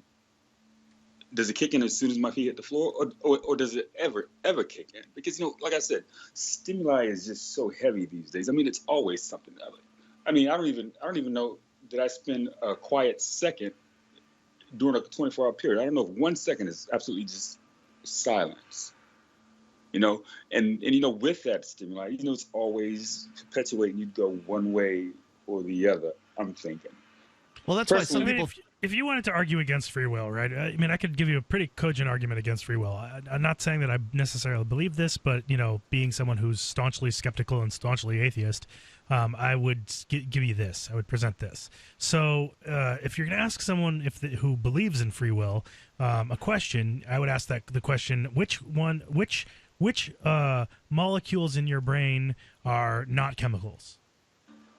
Because if your brain is made up of chemicals, right, then those chemicals follow the laws of the universe, such as gravity and, objects in motion being set in motion, Newton's laws, those sorts of things. And, if you take a match to gasoline, you're going to get, a fiery explosion generally, right? Things are going to happen. If you drop a ball, it's going to fall to the ground because it's obeying, laws, right? It's obeying the laws of nature. It's obeying these sorts of rules, right? Well, what is it about consciousness that is not a reaction that has been set in motion back through whatever, Well, that's the thing. time. We don't know what consciousness is. So presuming that consciousness is a reaction of chemicals is a jump in logic. How does it differ for the rules of a computer then? Well, we don't know anything about consciousness, so we can't really say in what way it's different because we don't know the first thing about it. Right. But I mean, if your brain is made up of chemicals, then what's to say, you're not just acting on stimuli. In other words, there's no reason we don't know to for say sure, that you're not. Right? Like, this is just a philosophical conversation. Sure. We don't know whether or not free will exists. We like to believe in the idea that free will exists. So I believe Hung Like Jesus is having a different conversation than what we're having here. I'm a believer in sort of free will. What he's saying is how much of community is so important, whatever community might be, and it's it's pressures upon us, that how much is really us and how much is what we were taught to be, how much we're forced to be, how much we're coerced to be. And I think that is that's an interesting question that we can sort of ask ourselves throughout the day. You can't ever figure out whether it's life is deterministic or free will exists. I like to believe in free will. I see evidence for free will, but the people who want to have that philosophical conversation are going to have it, and nothing I'm going to say is going to convince them otherwise. But listen, it's a part of the brain, I can't think of it right now, that we have that prevents us from acting on our impulses, and I can't think of the name of it. In some, they found it in some, I think, maybe some psychos or some serial killers, who that part of the brain was underdeveloped or didn't develop, or something happened when they were growing up in that, and those synapses didn't connect, and they have I wouldn't say no, they have less. Which is what I'm looking for. They can't fight impulses like a normal person, so they do things impulsively. Self-control. Self-control, right? Now we have that switch in our brain that that stops us from acting on impulse. Wouldn't that just rule out free will? What, self-control ruling out free will? No, that part of the brain that keeps us from acting on impulse. Wouldn't that part of the brain also just tell us that free will it doesn't exist? Well, I think that it certainly it stifles free will. But when you get to make decisions, there are times when you get to make decisions. You get to decide you want to do this thing or that thing. Maybe it's even an impulsive thing. And when you choose to do it, that sort of proves that there is choose to do it, or you choose, I don't know, vanilla over chocolate or whatever. Those things sort of prove that you have the opportunity to make a decision. Well, and that you do. That's what we want to believe. I wouldn't even. I wouldn't limit it to something so simple as like a part of the brain or a particular set of influence. If free will doesn't exist, right? If you wanted to negate free will, then I think one of the arguments that you were making is that if people are the sum of their experiences and the sum of influences that are either constantly acting upon them during their day or community or all the influences that they grew up with, if you're going to make that argument, then everyone's just part of a pattern. So everything external to you is part of this ongoing pattern of reactions. It's just an ongoing reaction. Like an explosion is a reaction of molecules moving around. Everything is just molecules moving around. More coming up here. Free Talk Live. Here's a good idea. When you have a legal matter like creating your will or legally setting up a business with a corporation or LLC, you don't necessarily need a law firm. Use LegalZoom.com. At LegalZoom.com, you answer straightforward questions online, and they take care of the rest. They even review your answers for common mistakes and guarantee your satisfaction. Free Talk Live listeners, you'll get 10% off your order by typing in FTL in the referral box at purchase. Don't procrastinate with these important legal documents. LegalZoom.com. A funny thing happens when you don't advertise. Nothing. Modern advertisers have been trained to look for trackability in their advertising, and web search ads are great for that. They also help you get the consumer that's looking for products like yours in the moment. But they're expensive, and they do nothing to convince people to try your product segment in the first place. If you're a local advertiser, contact this station. If you can use national exposure, Free Talk Live's on more than 150 stations, and we can help advertisers with little budgets and big ones. Send me an email, mark@freetalklive.com. It's mark@freetalklive.com. Think about this. Your community's aging water infrastructure systems are very likely to be contaminated with heavy metals like lead, disinfection chemicals like ammonia, chlorine and chloramines, and pharmaceuticals like statins, pain meds, and antidepressants. And no, water treatment plants are not equipped to filter these pharmaceutical toxins out. Protect your family's water supply with the trusted Big Berkey water filter. New NSF EPA certified lab tests show Big Berkey water filters remove chloramines, pharmaceuticals, BPA, pesticides, bacteria, and viruses, all forms of fluoride, and much more. Big Berkey water filters are the original and most trusted on the market, the gold standard in water purification, and our filters last for years at less than 2 cents per gallon. Big Berkey, the one powerful enough to purify stagnant pond water. Get your Big Berkey today. Call 1-877-99-BERKEY or click BigBerkeyWaterFilters.com. That's 1-877-99-BERKEY. Big Berkey Water Filters, for the love of clean water. Understanding your credit score is the first step towards managing and improving it. This is Charlie Sundstrom with your Van Dyke Mortgage Minute. The most influential component of your credit score is your payment history. Almost equally as important is the amount you owe on credit accounts. Also impacting your score, but to a lesser degree, are the length of time you've utilized your credit, the number of new accounts, credit inquiries, and your various types of credit accounts. To help achieve or maintain a healthy credit score, have a system set up to assure your bills are always paid on time. Don't max out your cards. It's better to have a high credit limit with a low balance. Never close old accounts. The age of these can actually help your credit score. But don't be afraid to use your credit. You need several accounts in order to have a credit score. Just keep the corresponding payments within your means. For your mortgage pre-approval and refi needs, start by visiting VanDykeMortgage.com. Corporate NMLS 3035. Van Dyke Mortgage is an equal housing lender. Charlie Sundstrom, NMLS 134251. There are lots of ways to listen to Free Talk Live. Our podcast has been around since podcasts began, and now the FTL feed is loaded with content besides our full show archives. Did you know that we make it easy for you to customize your podcast subscriptions? We have different feeds, one that includes only our full shows, one with just the Daily Digest, and one with just the Edgington Post. You decide what you listen to. It's quick and easy to customize your feeds at feeds.freetalklive.com. That's feeds.freetalklive.com. Radio is the most personal of mediums. I exist right now in your head. If you listen to Free Talk Live regularly, you know me. Free Talk Live is on more than 160 radio stations around the U.S. and has been downloaded on every continent around the world. Hundreds of thousands of listeners with ad packages from $600 a month to $6,000 a month. Imagine what we can do for your business, project, website, or idea. Email me, mark@freetalklive.com. You're listening to the best liberty-oriented audio streamed around the clock, on the air, and online. This is the Liberty Radio Network at LRN.FM.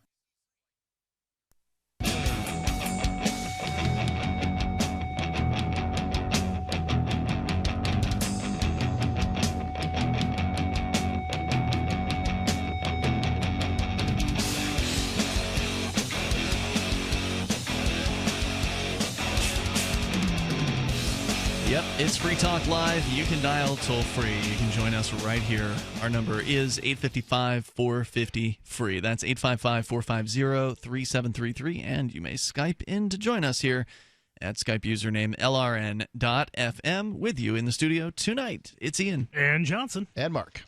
Been an amazing last few days for Bitcoin price. Shooting up to as much as like 1,470, I think, earlier today. It is currently on a couple of different exchanges around about $1,450 per Bitcoin. If you want to get in on this phenomenon, it's still possible. It's still probably early. Some people are saying it might hit 5,000 this year. Of course, anybody can predict anything about the future of Bitcoin because honestly, no one really knows what's going to happen tomorrow. It could crash to zero. Anything can happen, but likely the more people that start accepting Bitcoin and the more useful it becomes in the economy, the less likely it will ever hit zero. But there are some problems behind the scenes with Bitcoin. Not everything is, looking good. It looks good. The price looks good, but when you start digging a little deeper, you find out that there's a geek civil war going on, and it's ugly. Behind the scenes. Bitcoin.com has been reporting on that over at news.bitcoin.com, reporting specifically on the outrageous transaction fees that have increased by more than 1,200% since 2015, and even more so recently with the most recent jump up. I mean, it's jumped up by like 50% in just the last month or so, because it had gone up to like 1,300, then went back down to 900 to 1,000, and now it's back up to a new record high of 1,400 and something. To many Bitcoin proponents, the current fee market is moving way too fast, making Bitcoin unusable for certain transactions. Sure does. The fee market and slow confirmation times have also increased the tension concerning the block size debate. However, if there are wallets with low amounts of Bitcoin that can't cover the fees, they'll become virtually unspendable, and that's what's happening, and it's not good for Bitcoin. You can learn more at news.bitcoin.com. That's news.bitcoin.com. So like anything, don't put money into it you can't afford to lose, because you don't know what's going to happen tomorrow. But so far, things are looking good, at least for the price of Bitcoin. What will happen to the future of it? Will it be able to compete with the other cryptocurrencies that are nipping at its heels? We don't know. We will see. And we will watch, and we will see. Let's go back to the phones and to the fun. We continue here with Hung Like Jesus. Just a few more thoughts on the question of free will. And I think it's an interesting discussion.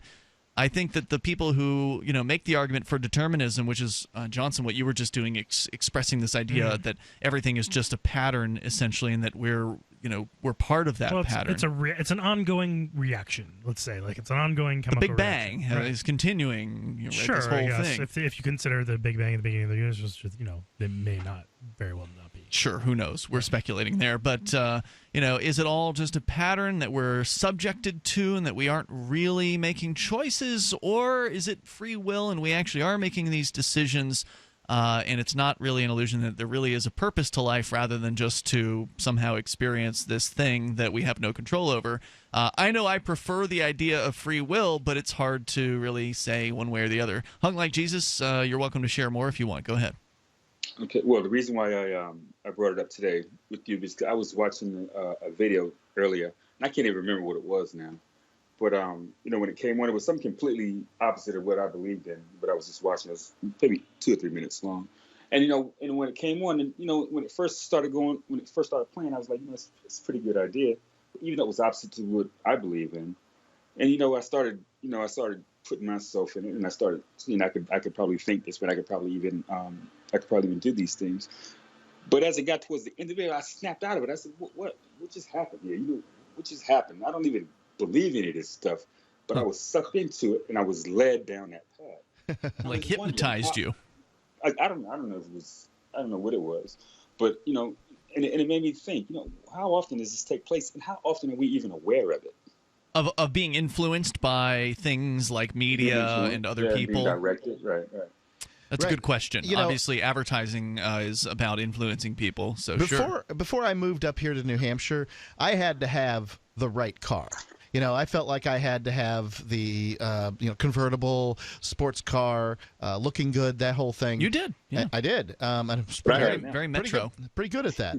Now I drive. Metro Mark is long gone. Yeah, I drive a rust-eaten 2002 Ford F350. Yeah, I'm wearing one of those awful Columbia shirts. I've seen you in wear. plaid. Now, I just get your Carhartts. I just don't care.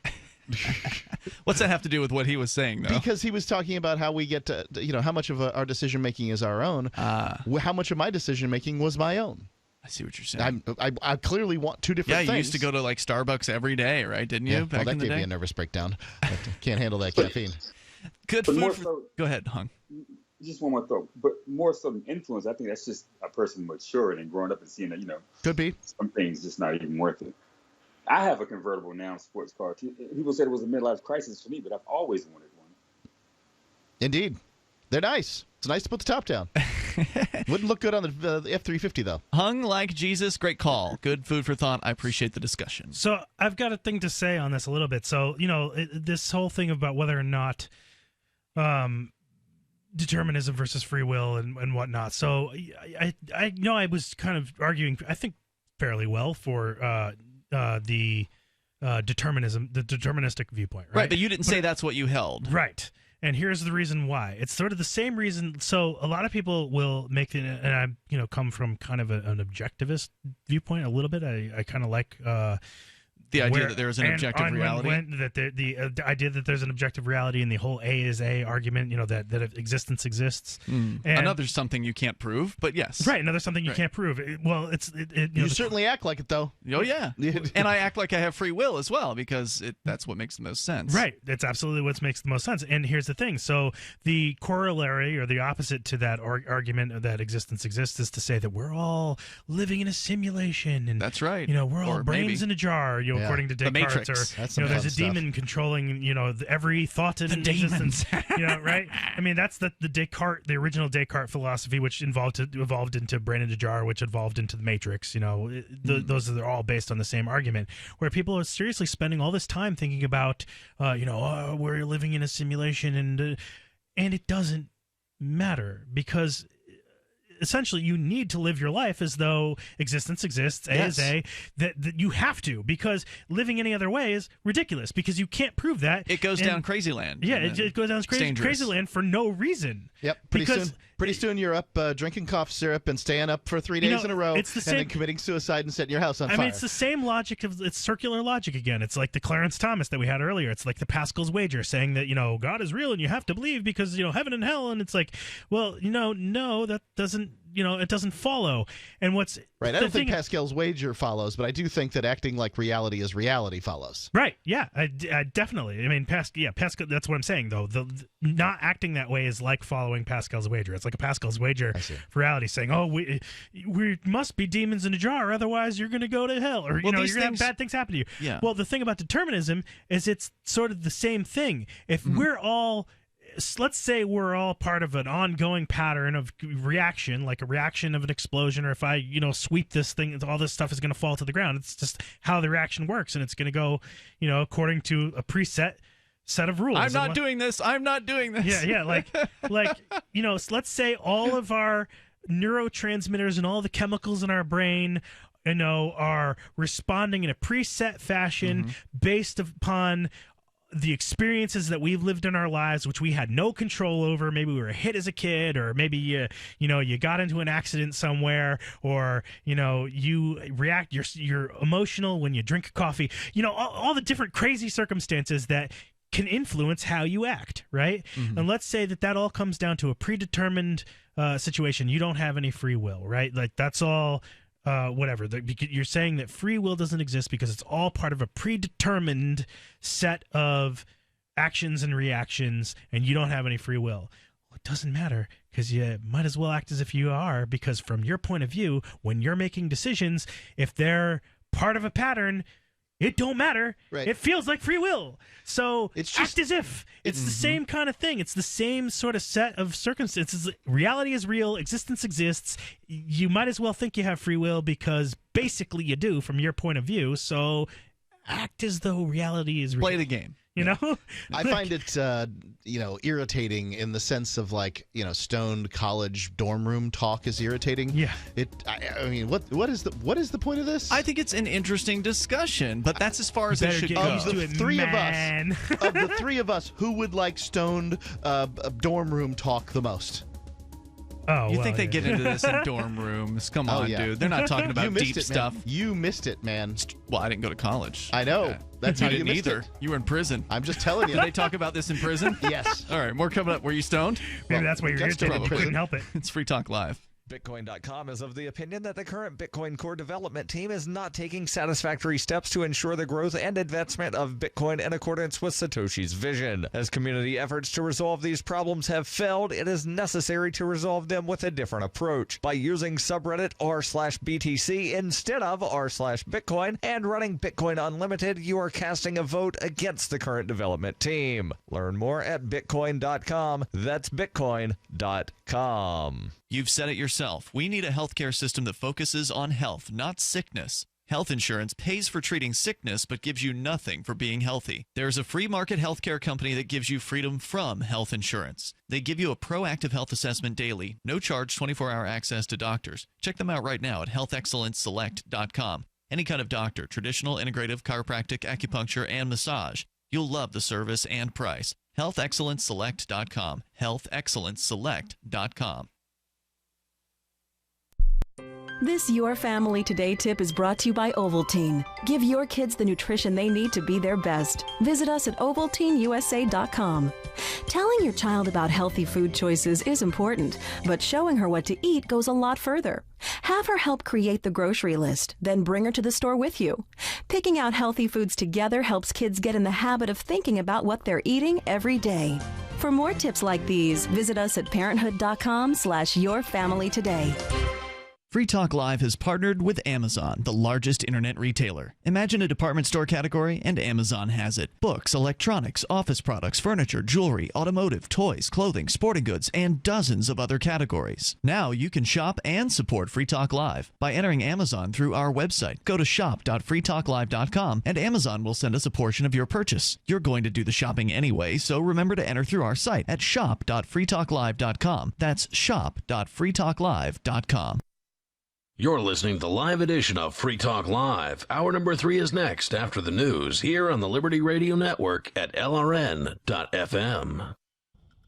From Keene in the Shire, the Liberty Media capital of the world, this is Darrell W. Perry, host of FPP Radio News for Tuesday, May 2nd, 2017. Silver is trading at $16.94 per ounce. Gold is valued at $1,257 per ounce. Bitcoin is trading at 1.7 cents, and the average price of Bitcoin is $1,426. Antiwar.com reports President Trump has been coming under increasing flack for his diplomatic overtures, and in addition to facing criticism for the suggestion that he'd be willing to meet with North Korea's Kim Jong-un, he seems to be facing almost as much criticism for his willingness to meet the president of a long-standing U.S. ally. President Trump invited Filipino President Rodrigo Duterte to the White House during a Saturday phone call, and that's led to a flurry of condemnations, with top Democrats in Congress demanding that he immediately rescind the invitation as contrary to U.S. interest. Duterte has been controversial in the U.S. both for publicly criticizing President Obama and for his use of summary executions in his nation's war on drugs. Critics insist that even meeting with him would be damaging to the U.S. human rights record. President Trump defended the invitation, saying the Philippines is very important strategically and militarily, and cited the Duterte's strong approval ratings in the country. The U.S. has been interested in trying to restore the Philippines' military dependence on them amid Duterte's talks of having deals with Russia and China. The suggestion that the president can't even meet with the president of the Philippines is just another example of a growing anti-diplomacy bias in which U.S. presidents are not only not to meet with the head of enemy nations or even rival nations, but even allied nations with which there are some existing disputes. For nearly 40 years, Roberts & Roberts Brokerage has been a trusted source for buying and selling precious metals like gold and silver. They also take Bitcoin for precious metal purchases and have permanently removed the minimum purchase amount for all orders paid in the digital currency. Call Roberts & Roberts today for knowledgeable advice on buying and selling precious metals and a forward-thinking approach to new technologies. 800-874-9760 or visit online at rrbi.co. UPI reports what traditionally had been a day to air labor grievances turned into a catch-all political event for demonstrators worldwide on Monday. Thousands of people protested across the United States on May Day, with the most popular target being President Donald Trump, who was opposed, resisted, and mocked in effigy from coast to coast. In Los Angeles, thousands gathered in many neighborhoods and marched to City Hall to hear a speech by Mayor Eric Garcetti. In New York City on Monday, demonstrations against Trump ended with a rally at Foley Square. Monday's event served as an exclamation point by believers in the resist movement against Trump's government. Many other May Day events were staged in cities like Miami, Milwaukee, St. Louis, Philadelphia, Chicago, and San Francisco. Worldwide, May 1st is known as International Workers' Day to highlight workers' rights, but this year, with the new U.S. administration, many Americans saw it as another opportunity to again oppose who they view as an oppressive, divisive president. Monday's marches in the United States also addressed other issues, including immigrants' rights, LGBT awareness, and police misconduct. Fernanda Duran of Casa in Action told USA Today, "Our presence in this country is being questioned by Donald Trump. We are tired of being demonized and scapegoated. We've had enough." Casa in Action planned to draw 10,000 people in Washington, D.C. for immigrants' rights, with a march near the White House that ended with speeches from immigrants and elected officials. More than 200 immigrant-owned businesses were set to close in Washington, D.C. In Philadelphia, a group called Philly We Rise marched throughout downtown, down on Monday in support of alternatives to the Trump agenda. In the San Francisco Bay Area, dock workers closed the Oakland waterfront for demonstrations and marches outside federal immigration offices, in front of the jail, and along Bay Area rapid transit routes. Since Trump took office on January 20th, various marches have included several causes, ranging from the Women's March on Washington and other cities to climate change awareness over the weekend. The U.S. government in 1955 declared May 1st to be Loyalty Day. Trump wrote in his proclamation last week, "On Loyalty Day, we recognize and reaffirm our allegiance to the principles upon which our nation is built. We pledge our dedication to the United States of America and honor its unique heritage, reminding ourselves that we are one nation under God, made possible by those who have sacrificed to defend our liberty. This Loyalty Day, I call on all Americans to observe this day with appropriate ceremonies in our schools and other public places, including recitation of the Pledge of Allegiance to the flag of the United States." Trump directed government buildings to display the U.S. flag and for schools to observe the holiday with ceremonies. This has been FPP Radio News. Online at fppradio.com.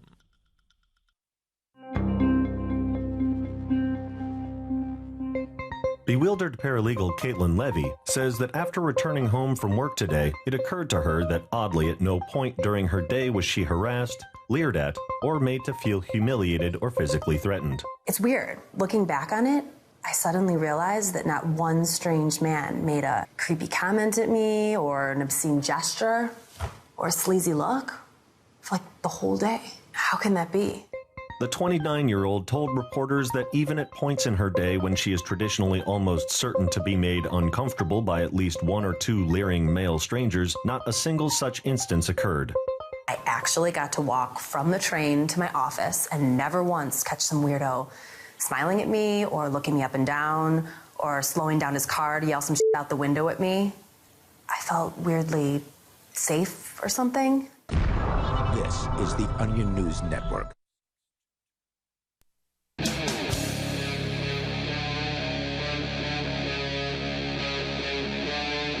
Free Talk Live.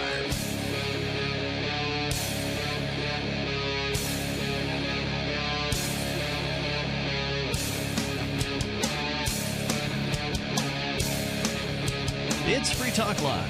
You can dial toll-free and bring up whatever's on your mind by dialing in at 855-450-FREE. That's 855-450-3733. Joining you tonight, it's Ian. And Johnson. And Mark. We've got Skype. You can Skype in here at username LRN.FM.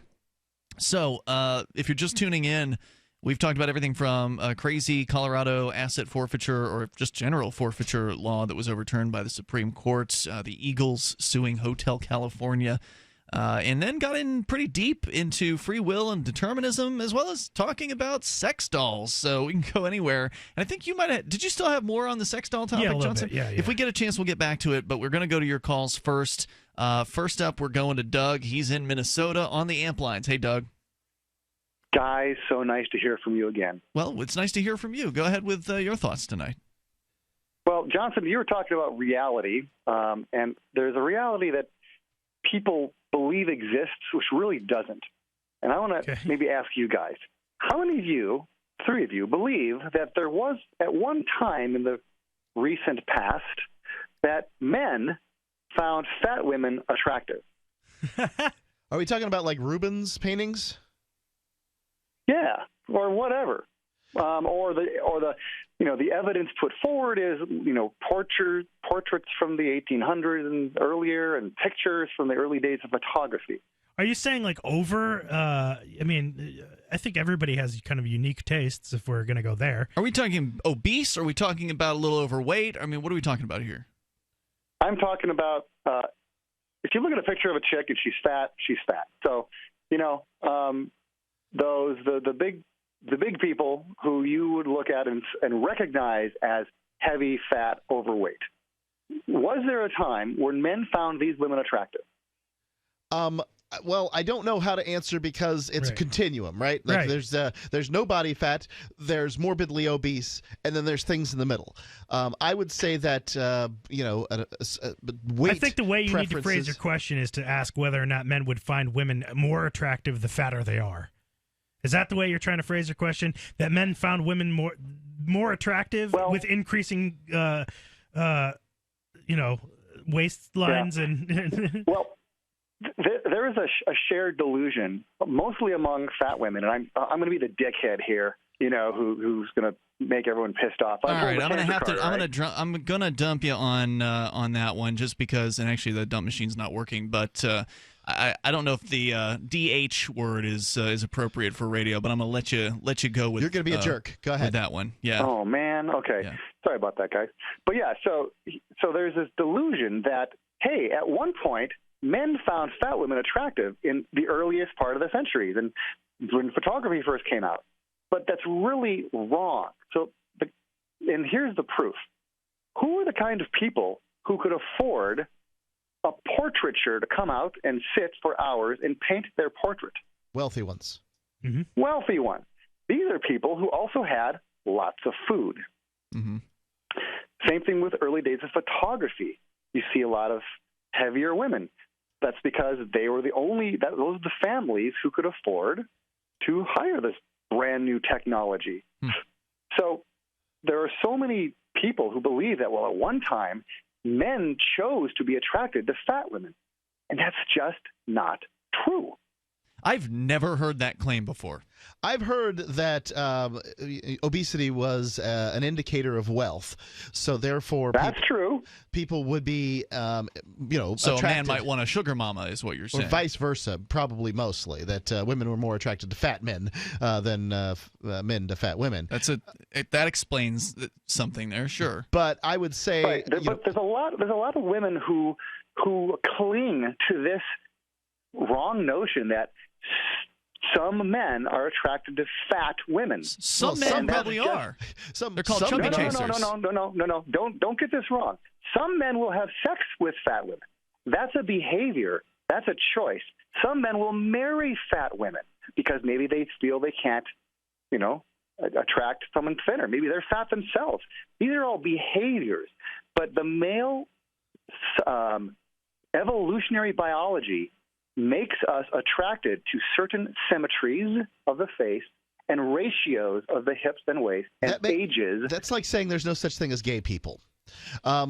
Because, our evolutionary biology would not make us attracted to other men, but, in fact, some are. I tend to agree with what you're saying as a general statement. I think it's generally true, but I think that to boil every person down and to say that we all men have the same exact attractions to women, I don't think that's true. I just don't think there's any way you can necessarily prove it. I mean, you could stay statistically and as a generalized thing. I will back off. There's a range, certainly. I look at a woman, an actress, and say, she's hot. Someone else says, no, she's not.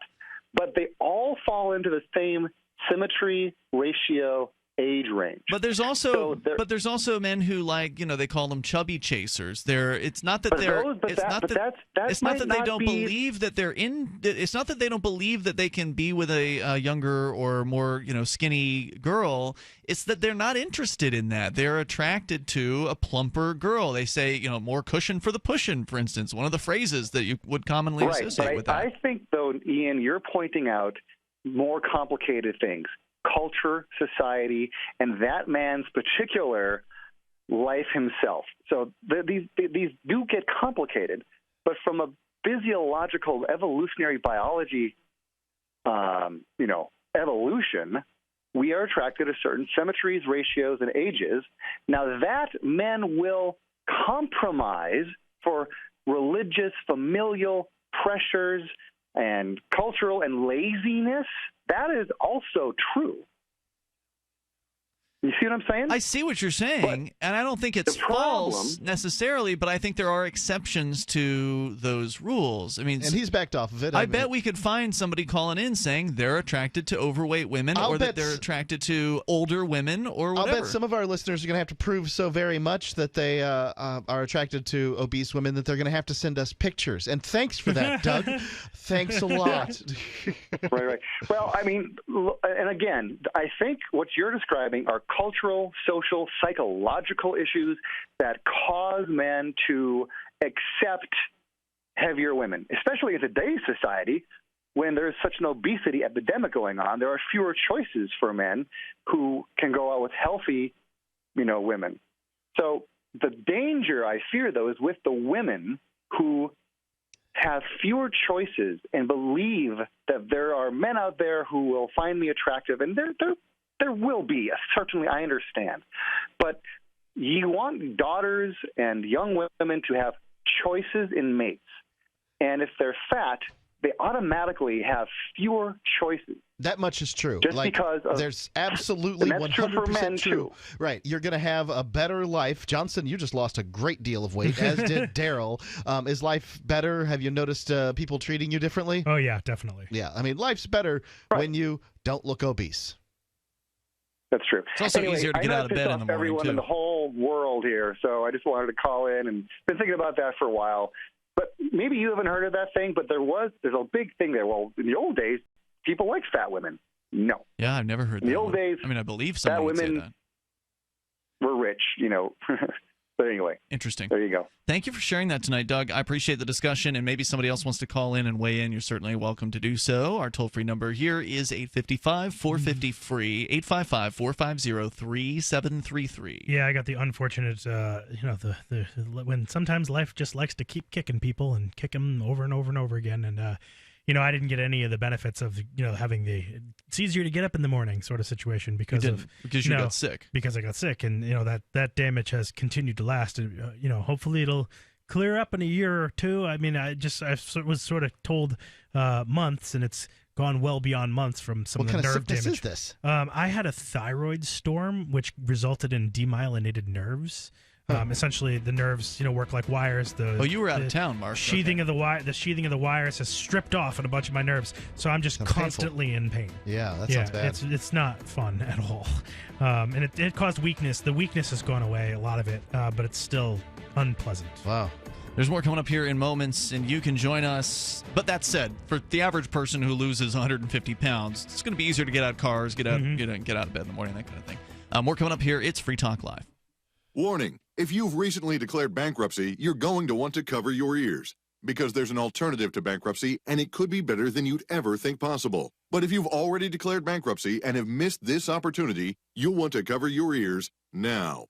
Here it is. Right now, the company that has resolved more credit card debt than anyone in the U.S. may be able to settle your debt too. You could resolve your debt with one low monthly program payment. If you call right now and qualify, Freedom Debt Relief will show you how low your monthly program payment could be for free. Call now, 1-800-660-1581. That's 1-800-660-1581. If you're struggling with debt, this could be your answer. And the bigger your debt, the more money you could save. To find out for free how much of your hard-earned money Freedom Debt Relief could help you save, call now.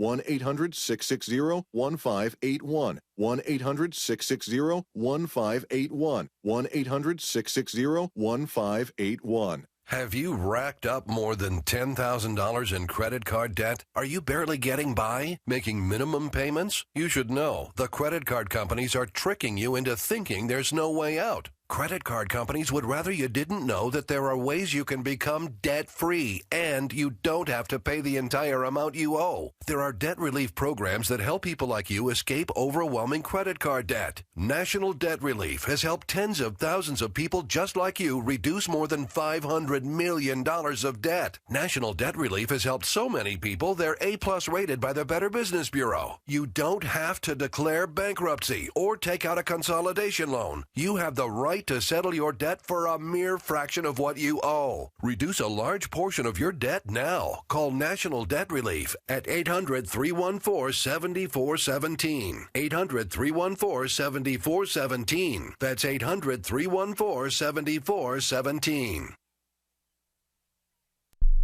The Free State Project has reached its goal of 20,000 liberty lovers who've pledged to move to New Hampshire and get active to achieve liberty in our lifetime. Perhaps you're trying to figure out what part of New Hampshire should be your destination. If so, consider Keene. You'll find more than 150 reasons to move to Keene at move.freekeene.com. Keene is famous for its historic, publicity-generating activism, as well as being the liberty media capital of the world. It's home to freekeene.com, New Hampshire's destination for liberty activism, news, and opinion. For years, we've been compiling over 150 reasons to move to Keene at move.freekeene.com, where you'll learn about some of what's happening here and what makes Keene a great place to live. If you love liberty, you'll probably enjoy anywhere you end up in the Shire. But do your due diligence first. Please visit move.freekeene.com for the full list of over 150 reasons to move to Keene. That's move.freekeene.com. The three most important things you can do for Free Talk Live are: 1. Share one episode a week on Facebook or in some other social networking site. 2. Buy the things you buy online through shop.freetalklive.com. 3. Give $5 a month to the AMP program. It's my firm belief that Free Talk Live's AMP program is the best use of your charitable dollar among liberty-oriented organizations. Support all the organizations you love, but make sure you give $5 a month to AMP at amp.freetalklive.com. What do you shop for that you could otherwise buy at Amazon? Pretty much everything, right? Amazon has competitive pricing and they deliver, and that's a big plus. If you could plan ahead in your shopping, would you be interested in saving up to 33%? There's a catch. You have to do your shopping in Bitcoin. But imagine those savings. It's like a huge raise. All you have to do is go to saveitpurse.com. We've saved thousands, and you can too. Plan ahead and save. Saveitpurse.com. While our satellite channel is free to listen to, it's not free for us. You can help us cover our satellite costs with the chip-in on the right side of the page at lrn.fm.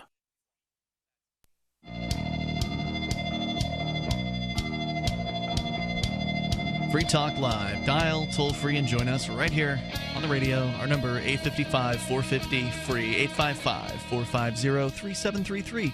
Joining you in the studio tonight, it's Ian. And Johnson. And Mark. We do have Skype. So Skype on in here, username lrn.fm. Now, if you've thought about starting up your own blog or website, but you just haven't gotten around to doing it yet, well, good things come to those who wait. You can save 50% off of the regular prices over at HostGator, one of the top web hosting companies out there with a 99.99% uptime rating and a simple one-click, easy installation for WordPress, 24/7 over the phone or live chat tech supports, and a very intuitive and user-friendly control panel that puts the power of creation and the simplicity of use into your hands. So if you're ready to start up your own website, now's the time. You go to hostgator.com/FTL, that's /FTL like Free Talk Live, and get 50% off their regular prices. hostgator.com/FTL.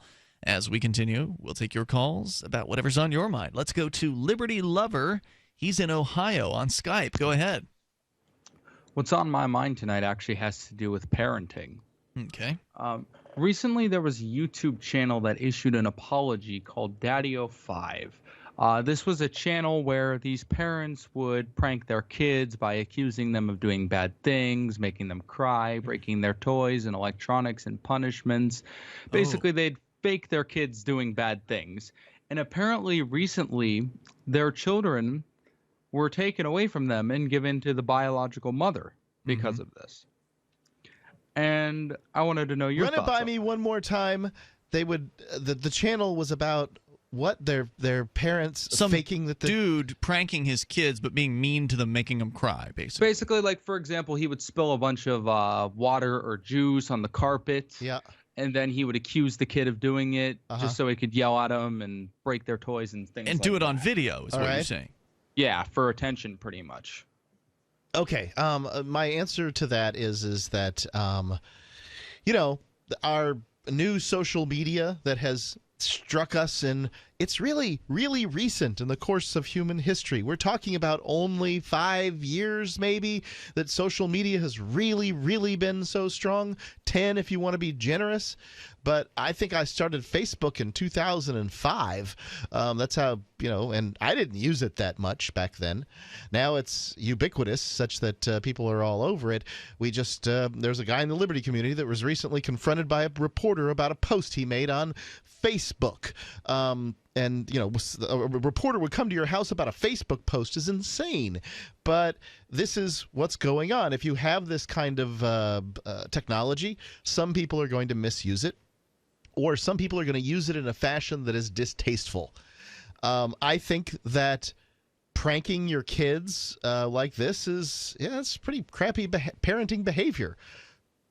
Now, go ahead. I don't know what their other parent is like, but when when the dispute comes as to the possession of the children, then expect everything to be used, including Alex Jones's diatribes on on the radio and on YouTube.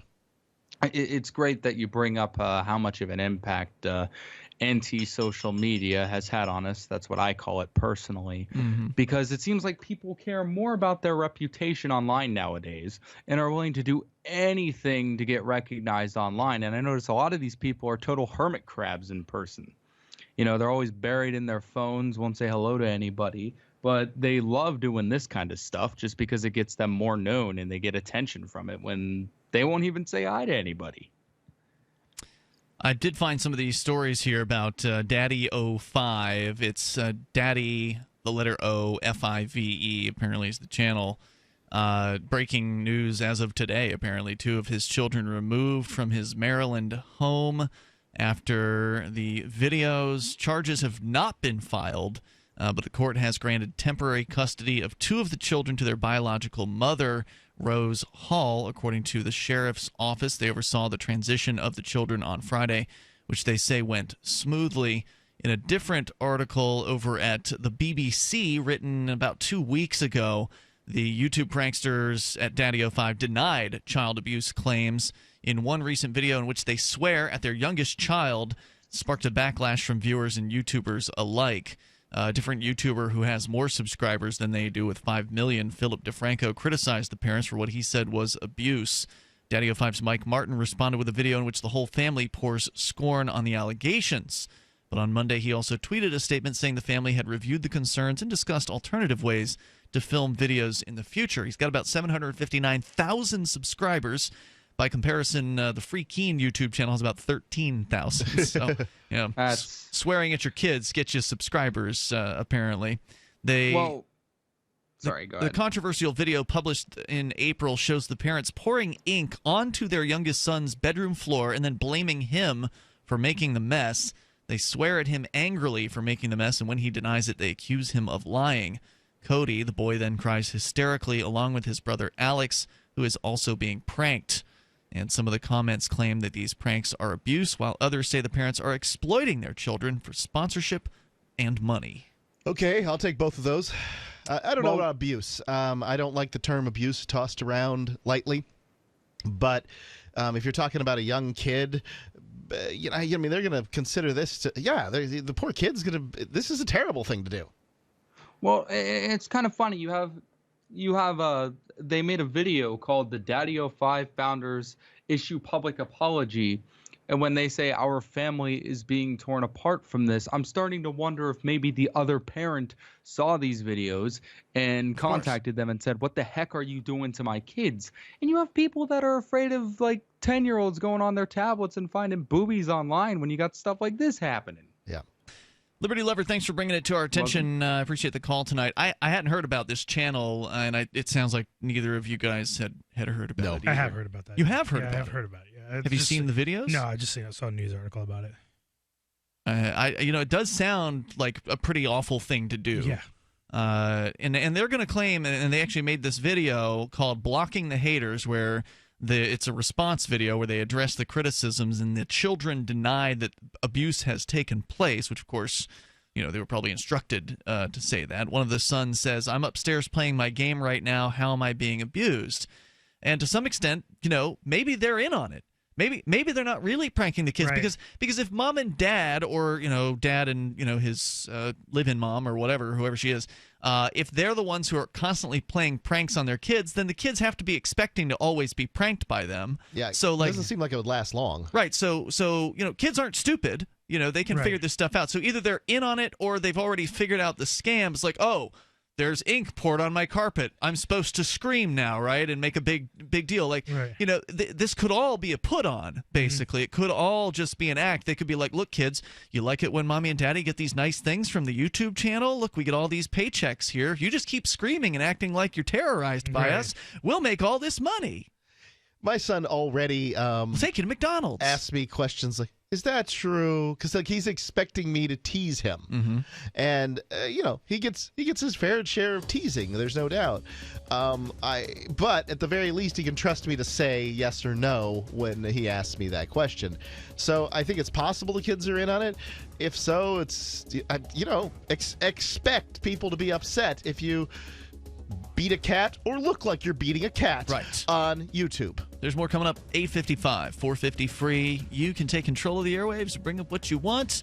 We still got more sex doll talk on the way. This is Free Talk Live. Hunters, anglers, campers, and survivalists. Get back to nature. Expand your horizons with the highest quality, most versatile, unique slingshots and sling bows on the market at slingbow.com. Slingbow products are models start from just $17.98. They're perfect for your bug-out bag or storing in your vehicle. Give yourself and your loved ones the excitement and tradition of Slingbow, a new frontier in archery and truly modern twist on this primitive survival tool. Feel the thrill only at slingbow.com.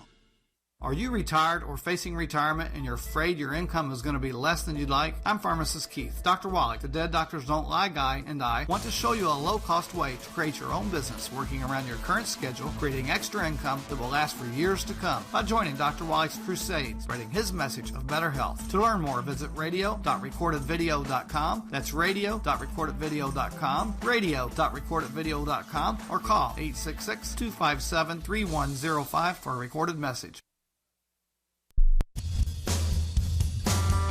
This is Michael Dean from the Freedom Fiends radio show. I've run websites since 1996 and have used over a dozen web hosts in that time. AgoristHosting.com is the only one that hasn't broken my heart. Agorist Hosting's uptime and service is stellar, and their DDoS mitigation is the best I've seen. That's important because if you tell the truth in this world, you'll ruffle feathers, and some people will try dirty tricks to silence your voice. No matter what the haters hit us with, Agorist Hosting keeps our websites online. If you have a mission-critical commercial presence or a world-changing activism site, you cannot tolerate any tomfoolery. So go with AgoristHosting.com. And if you want to get your foot in the door with decentralized marketplaces, Agorist Hosting is now offering Open Bazaar hosting. Go to AgoristHosting.com, click on the button that says Get Hosted. Agorist Hosting, that's AGORIST, hosting.com. Looking for a great real estate investment? Consider New Hampshire, which is ground zero for the Liberty Movement. Your first call should be to Mark Worden from Porcupine Real Estate. He's more than just a real estate agent. He's your New Hampshire concierge. Where are the best places to live? Do you want farm, city, the burbs, or forest? Do you want a duplex or multifamily building so that renters pay your mortgage? There are homes in all price ranges in New Hampshire, and Mark can help with financing too. Invest in Liberty and property. Mark Worden can help. PorcupineRealestate.com.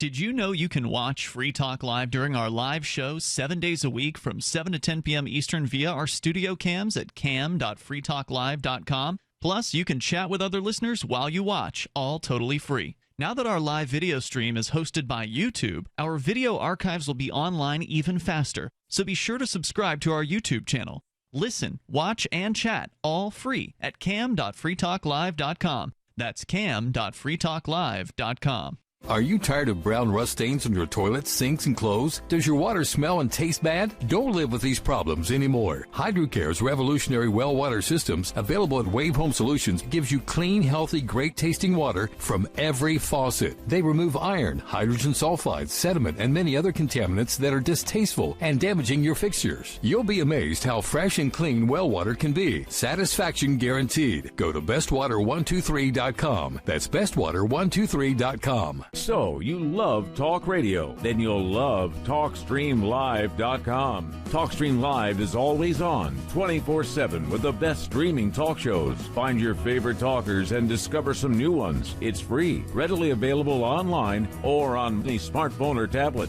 Finding your favorite talk shows all in one place has gotten a whole lot easier. Just go to TalkStreamLive.com. Be sure to download the free apps from Google Play or the iTunes App Store.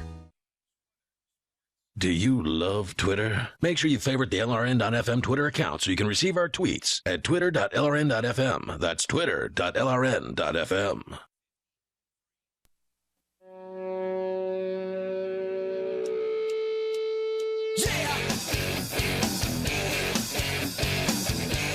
Yeah, it's Free Talk Live, and you can join us here. Our toll-free number, it's 855-450-FREE. That's 855-450-3733. Of course, you can go to saveitpurse.com, and you can save big time on your purchases at Amazon. And I'm actually... I've taken a break, apparently. I checked my Save It Purse account. It's been like a month since I've ordered something there, which is unusual because I've done like 80-something orders in just over 2 years there at saveitpurse.com. But I only buy things when I need to get them. And I guess I haven't needed anything in the last month. But whenever I need something from Amazon, I always go to saveitpurse.com because I can easily save 10, 20, 25% on whatever it is I want to order because I'm willing to pay with cryptocurrency like Bitcoin. That's how you can get these amazing discounts. It sounds too good to be true, and this is one of the few times in life where it really is as good as it sounds. So check it out at Save It Purse, saveatpurse.com. And now available through saveitpurse.com, but not for the selectable discount because they have this other thing called Purse Merchants, is Derek J's Victimless Crime Spree, now available for the first time online for Bitcoin on DVD. So if you want to grab the DVD, there's only about 120 of them that remain to be sold, and it might take another 2 years to sell all of them because we didn't sell a whole lot at when we didn't have them for Bitcoin. But maybe that's what people were waiting for. Maybe they wanted to pay Bitcoin. You were always sending people to YouTube to watch it for free. Well, of course I would send people to YouTube to watch it for free. But if you want to, get the bonuses like the commentary tracks with Derek J. and Derek J. and me and Bo Davis, the editor, then you can get those on the DVD. You can get the 7+ hours of bonus footage that we made the movie from. If you loved Derek J's movie, then you'll probably love all the activist clips, the full-length versions of them that are also on the DVD, including the ones that are banned from YouTube. So you can see the ones you can't see online. You can check that out by just going to saveitpurse.com and searching for Victimless Crime Spree. You'll find it there, or go straight to bitcoin.victimlesscrimespree.com.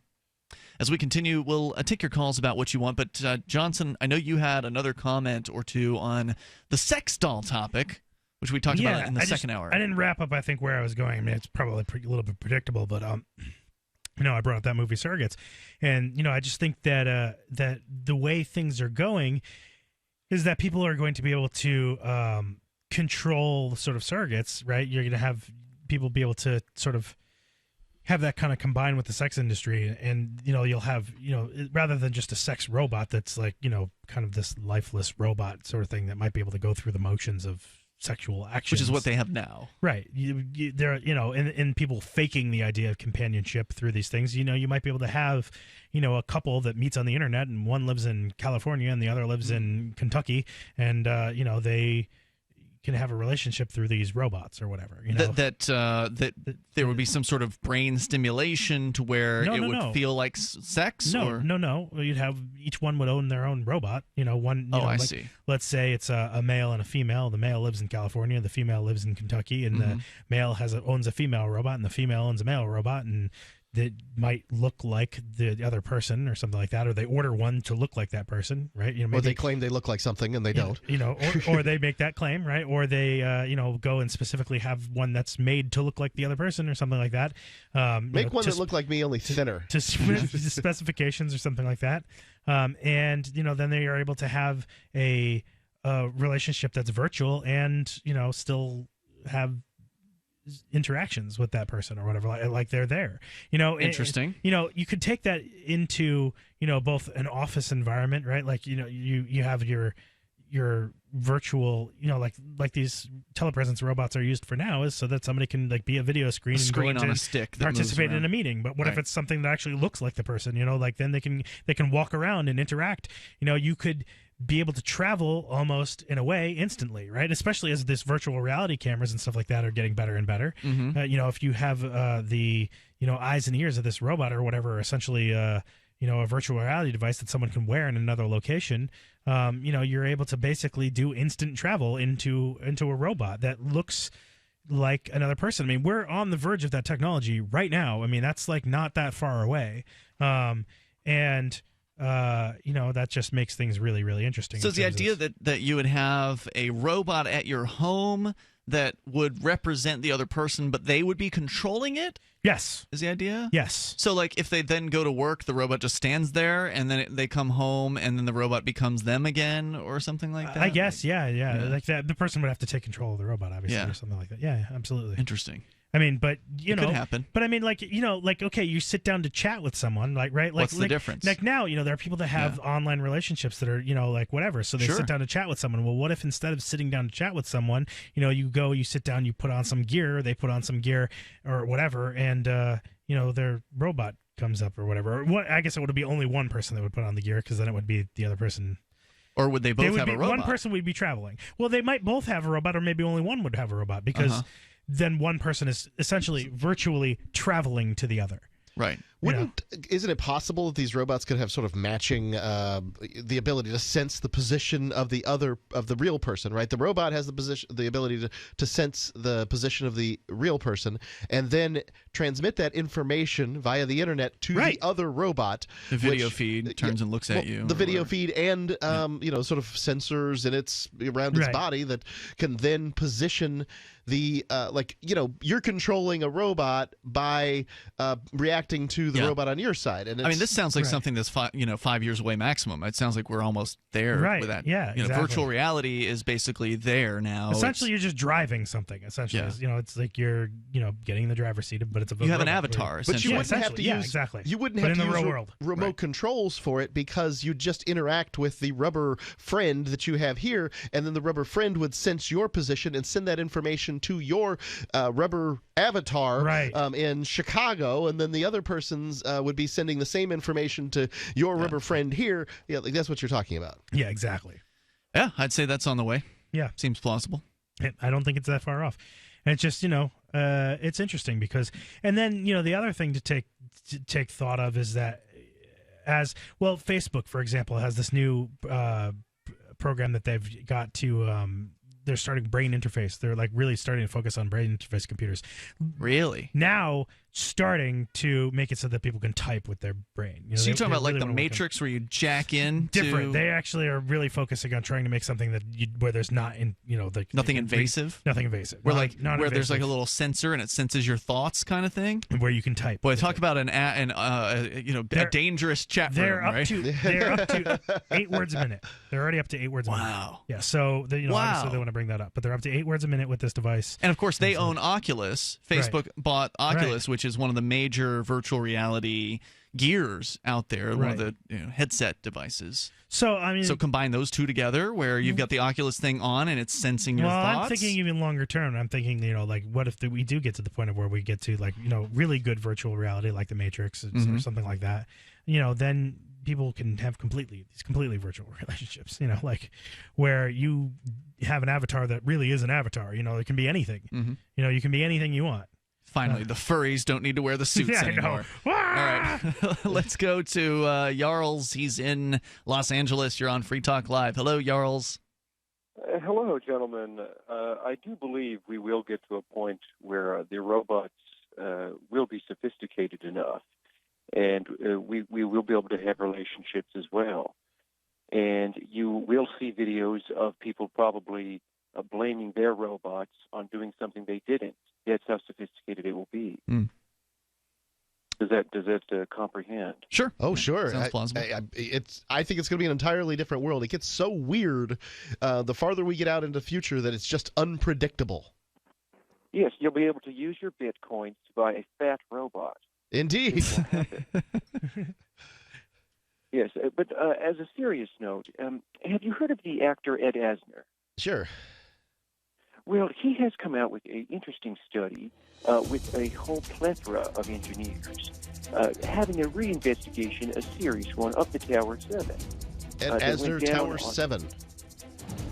Tower 7 in September 11th. Do you remember this tower? Oh, yes. Yeah, this was the third tower that wasn't hit by any planes, but did crash down anyway. Thanks for the call, Jarls. Toll-free number here, 855-450-FREE. More coming up. This is Free Talk Live. Bitcoin.com recently reported Bitcoin transaction fees have increased by more than 1,200% since 2015. To many Bitcoin proponents, the current fee market is moving way too fast, making Bitcoin unusable for certain transactions. The fee market and slow confirmation times have also increased the tension concerning the block size debate. However, if there are wallets with low amounts of Bitcoin that can't cover the fees, they become virtually unspendable. Learn more at news.bitcoin.com. That's news.bitcoin.com. Do you need a website for your blog or new business? It can be pretty intimidating on your own, and that's why Free Talk Live has partnered with HostGator, one of the top hosting companies. HostGator offers a simple one-click, easy installation for WordPress, 24/7 over-the-phone or live chat tech support, and a very intuitive, user-friendly control panel that puts the power of creation back into your hands. Go to HostGator.com/FTL, and you'll get 50% off of their regular hosting prices. 50% off. HostGator.com/FTL.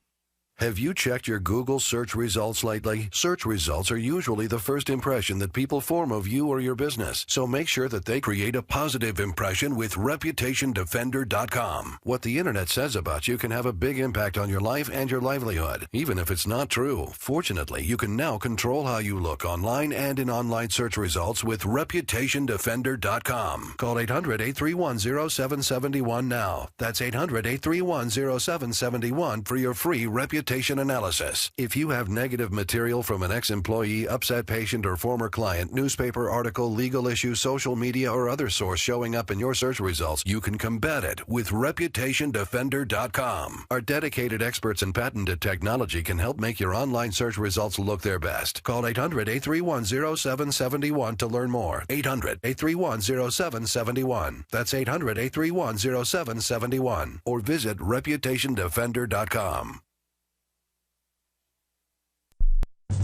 Hamburglar urges a Senate subcommittee to rubble. This is Doyle Redland reporting. Hamburger advocate and convicted felon Hamburglar denounced a prison system he called rubble as he testified before the Senate subcommittee on penal reform. Hamburglar, convicted in 1998 of breaking and entering a McDonald's hamburger franchise in South Beloit, Wisconsin, and currently serving a sentence of 3 to 5 years, made this impassioned plea before being interrupted by U.S. Senator Bob Smith of Rhode Island. Certainly there is room for improvement in our prison system, but I would hardly call the current situation rubble. After delivering his message to the subcommittee, Hamburglar was promptly placed in chains and returned to prison to serve out the remainder of his sentence in solitary confinement. Doyle Redland for the Onion Radio News, online at theonion.com. This is the Onion News Network. For years, LRN.FM has had a listen line that you can call and listen to LRN.FM anytime. Now we're taking the idea to a new level with the LRN.FM audio on-demand line. You can call 641-793-9660 anytime and listen to LRN.FM's live feed, and you can listen to a bunch of our original shows on demand. Long-distance fees may apply. Just dial 641-793-9660 and choose from the menu. 641-793-9660. Are you tired of governments murdering people around the world? Stop using their money. There is an alternative. Bitcoin is a stateless, free market, non-political currency. Bitcoin cannot be inflated or controlled by any government. By using their money, you are helping the state. Stop doing it. You have an incredible alternative available now. Learn it, use it, spread it. Get started with Bitcoin at bitcoin.com. That's bitcoin.com. If you enjoy LRN.FM, please contribute to your favorite shows via their websites and become an amplifier at amp.lrn.fm. That's amp.lrn.fm.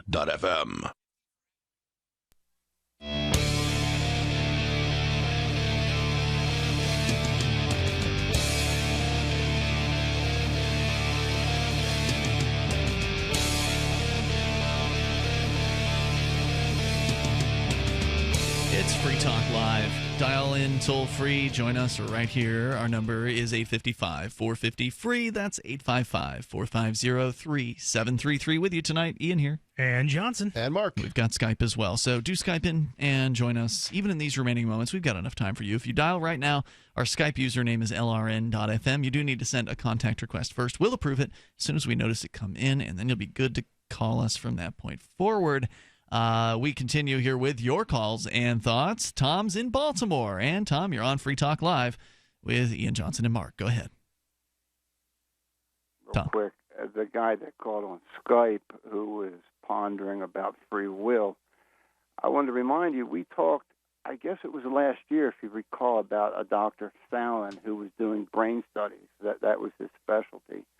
And he realized when he had mixed up some brain scans when he was studying psychopathy that, in fact, what turned out to be a scan that he did of himself just for kicks was included with the psychopath. And he, in fact, had all of the signs of a psychopath, including the genetic alleles, the attendant behaviors.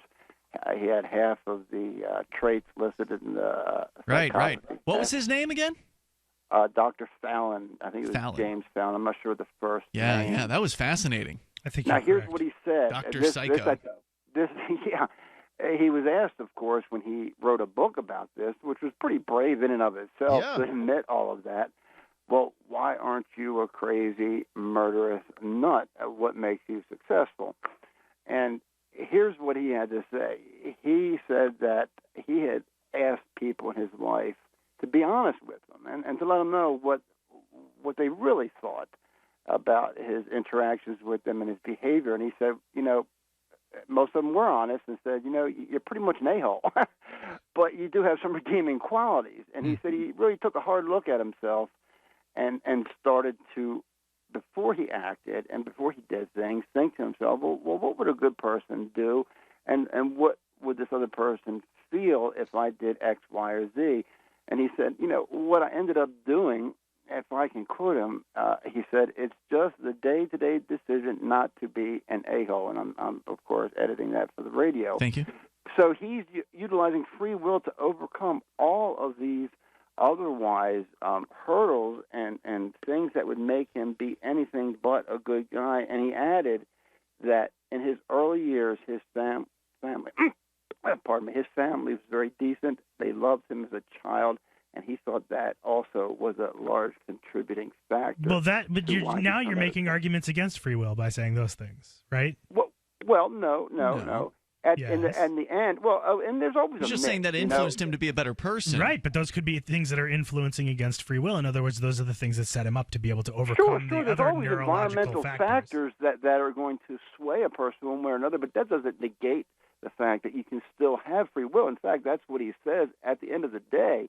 The biggest thing is his day-to-day decisions. So what makes him a good man or not is what he decides to do on a day-to-day basis. And he's making the decision, he claims, to simply choose to be a good guy. Right, he's choosing to not take advantage of people. The day-to-day decision not to be an a-hole. What could we learn from that, Ian? You tell me. Hey, by the way, I wanted to comment on the women. There was a time when Marilyn Monroe would be considered overweight. There was a film made not that long ago called Gia, where Angelina Jolie starred in it, and she would have been considered overweight in that film, and she's anything but. She's gorgeous in that film, much better looking, I think, than she is now, looking like Twiggy. And if you recall, there's a term called Rubenesque. It refers to a painter in the 1500s, and he painted a lot of sensuous women, and they were all full-figured. He did Venus, he did a lot of biblical figures, and that carried on right up to Renoir and other painters. Yeah, up into the 1800s. when our caller earlier had called in and brought up this topic that all men, he says, are attracted to, thin women. Mark, you mentioned Rubens paintings, and I did pull some up here. And he didn't paint pictures of obese women. He painted pictures of just kind of average-bodied women. You and I are from Sarasota. Sarasota is home of the John Ringling Museum of Art. Yeah. The John Ringling Museum of Art has 5 of the 7 Rubens Grands. Oh, okay. These are the giant paintings from which giant tapestries were 20 feet tall. done. Yeah, they're that tall. Wow. And they were done by Rubens, and they're just amazing works of art. So we grew up seeing Rubens art because I grew up being bored by that. I yes. know, but we still. How many times did they you always go? dragged you to the damn museum when you were in school. It's a great museum once you're an adult and you get to go through. Yeah, I've and never really been as an adult. Appreciate it. Well, I got to say, I really, really, really love that museum. But when I was a kid and I'd go, it'd just be like, oh, God. Man, can we stop talking about this painting and move on to the next painting and the next one? I just wanted to see the next. I just wanted to go to thing. the medieval fair. That was fun. That is awesome. Yeah, no doubt. Well, some of his paintings were a little more full-figured. The women were, like the Three Graces. I'm not particularly fond of that. They were a little too full-figured, but I think Venus was a little too full-figured. But for the most part, they were healthy. They were considered healthy back then, so it changes with the times. Indeed. Yeah, well, that's what I was looking. I think that was the one that I was looking at. And the women in that picture are not obese, though, right? Like, there's a difference between fat and just being sort of a normal-bodied person as opposed to a supermodel, right? Well, the two I just mentioned, he made them extra healthy. And I thought maybe a little too healthy, if you know what I mean. They were very full-figured, the Venus painting and the Three Graces. Mm-hmm. But the rest of them, like the Samson and Delilah. Delilah looks fantastic. And again, today she would be considered overweight. But I don't think Twiggy looked healthy. Yeah, we didn't go there with Doug earlier because he was saying men are attracted to, thin, attractive women. But I think you're right about that. If you get too thin, then it becomes, it looks like Skeletor. You don't want to deal with that. Yeah, Skeletor wasn't thin. Google Angelina Jolie and Gia and tell me that that's not the ideal woman. The one of the things that I sort of got from this is I think the point that Doug was trying to make was everybody can have a better life if they get down to the weight they should be, and I would agree. I'd like to drop 10 or 15 myself, but I think that also there's a difference in the genders here, at least in America, that women, things are so good for young women who can keep the weight off that they're indignant when they don't get special treatment. Generally, I'm only talking in generalities here. So much to the point that they have an expectation that they are going to be treated so well that, in fact, they, because of the way they look or whatever, that when they get treated like a normal person, it's upsetting. Ian, next weekend and the following weekend in Kingston, very appropriate name, is the New Hampshire Ren Fair. Oh, okay.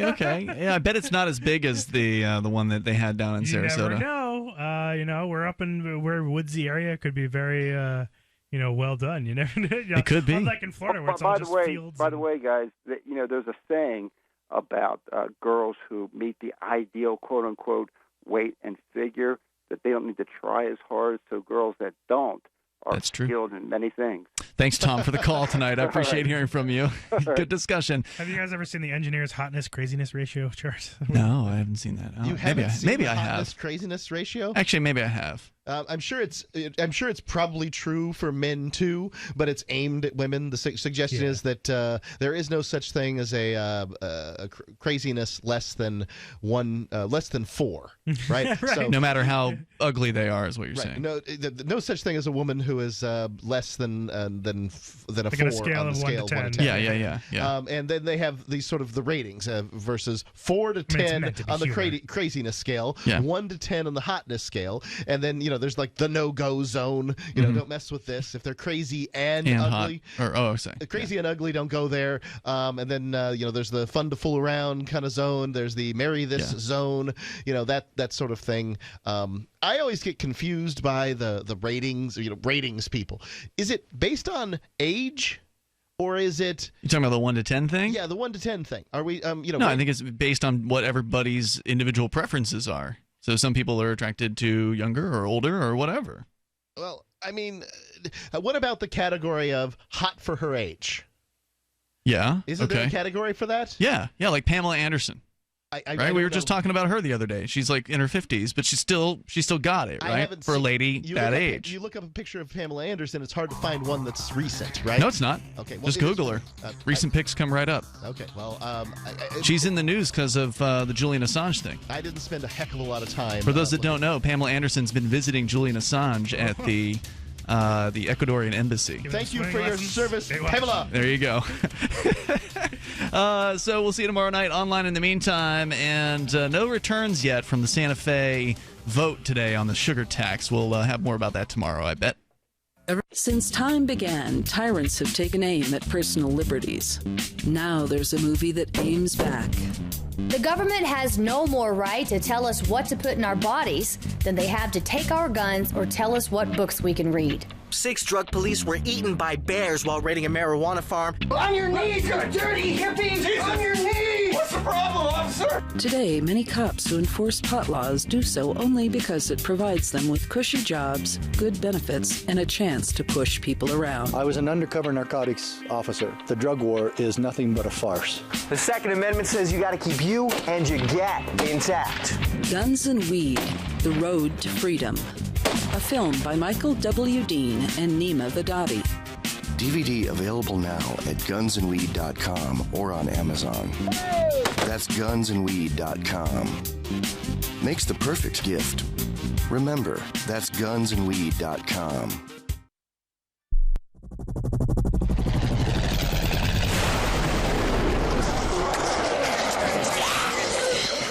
In Survivor Max 2, School Bites, Max must scavenge through a wasteland swarming with the undead. Desperate to find the medicine he needs, he discovers a community of survivors at his former school. Has he finally found the safe haven he's been looking for, or will he discover that school bites?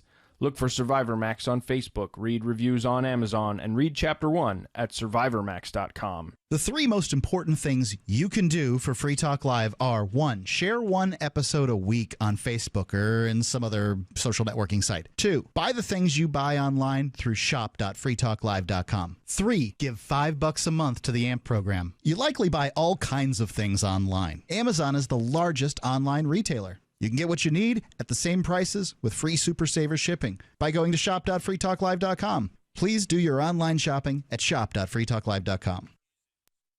The latest episode of Declare Your Independence is next, after the news, here on the Liberty Radio Network, LRN.FM.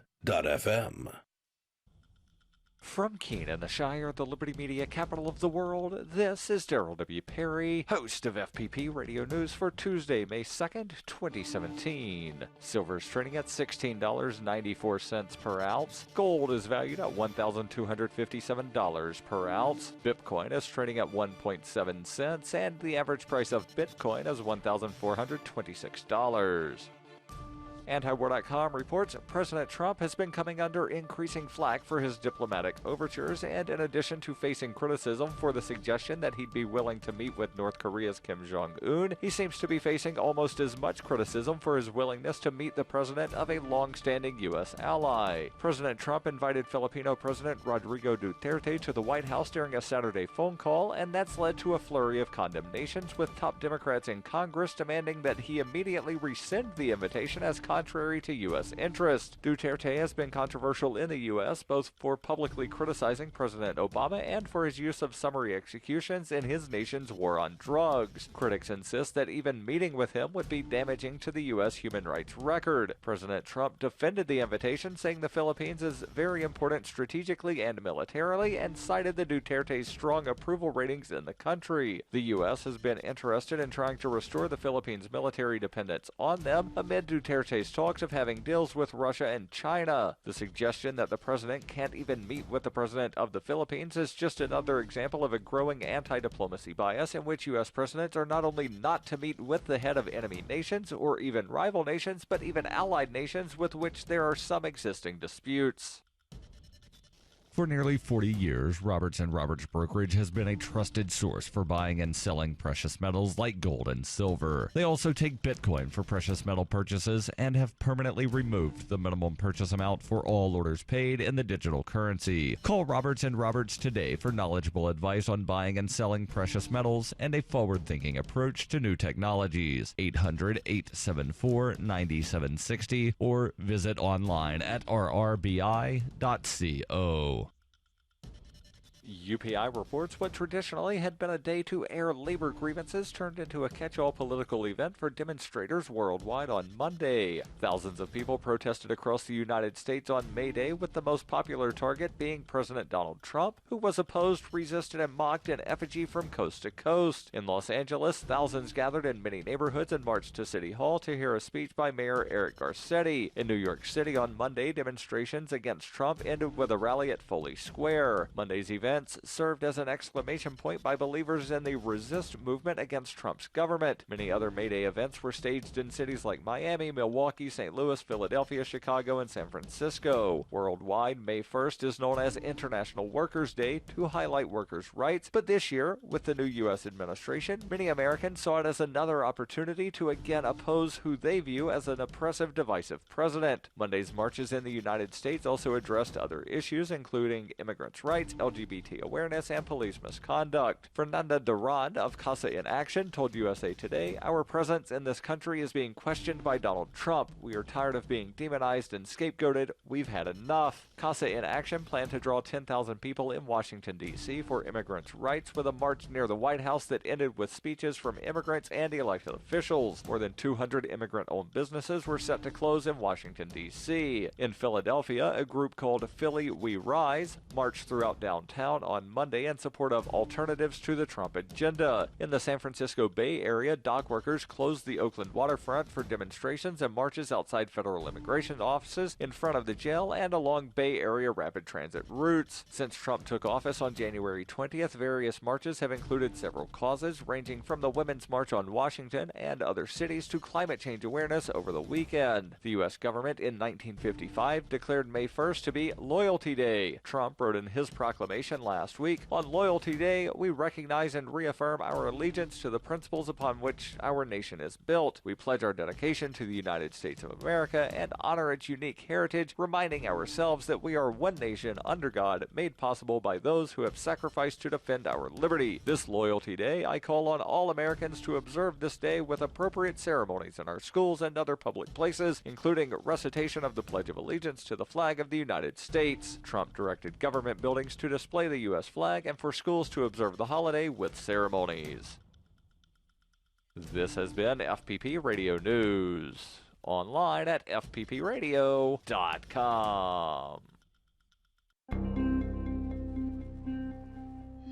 The new Netflix Gas lets users instantly inhale multiple seasons of TV shows. An area man is worried the nation's healthcare debate might be getting political, and a bullied 8th grader incorrectly thought classmates would leave him alone during a field trip to the 9/11 memorial. Don't mistake my kind, gentle tone for one of love or support. This is the Onion Week in Review. According to a report released this Tuesday, no one, absolutely no one, will ever stack up to your 8th grade boyfriend, Brian Bowden, who you dated for 6 weeks in middle school.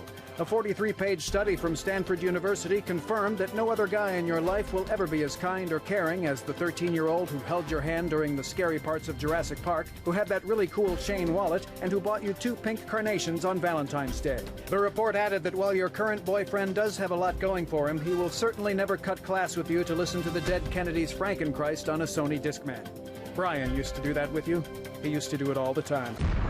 This is the Onion News Network. And now, live from the studios of Freedom's Phoenix, Ernest Hancock. Believe me when I say we have a difficult time ahead of us. But if we are to be prepared for it, we must first shed our fear of it. I stand here without fear because I remember that I am here not because of the path that lies before me, but because of the path that lies behind me. I remember that for 100 years we have fought these machines. And after a century of war, I remember that which matters most. We are still here! Today, let us make them remember. We are not afraid!